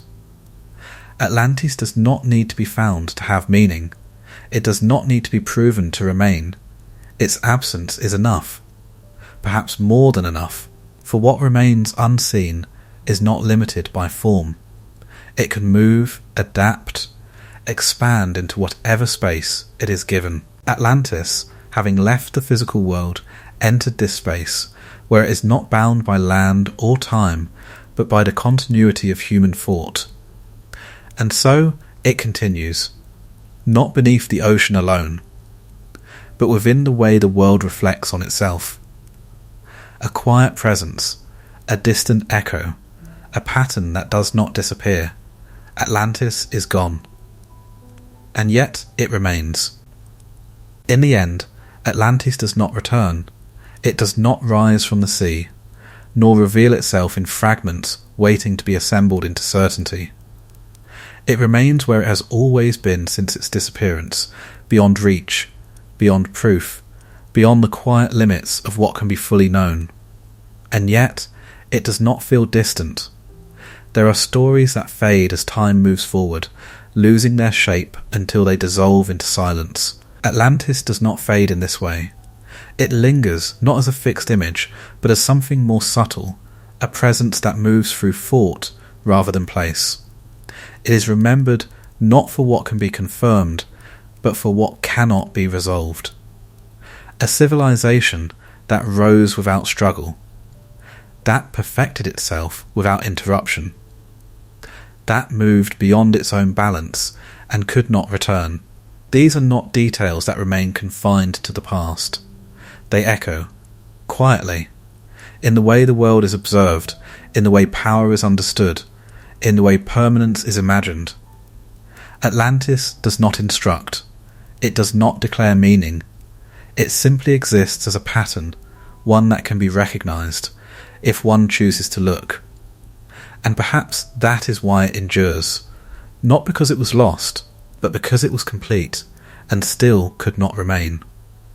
The ocean, vast and unmoving, holds its silence. Beneath its surface, whether there is anything left or not, no longer changes what Atlantis has become. Its physical form, whatever remains of it, is no longer the centre of its story. What matters is what continues. A question without an answer. A memory without a boundary. A presence that does not insist, but does not disappear. There is something almost gentle in this. The story does not close, it recedes.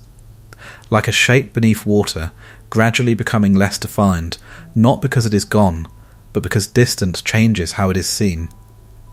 Atlantis does not end with certainty, it leaves behind something quieter, a sense that beneath what is known, there are always depths that remain unseen, and within those depths, something that does not need to be found to remain.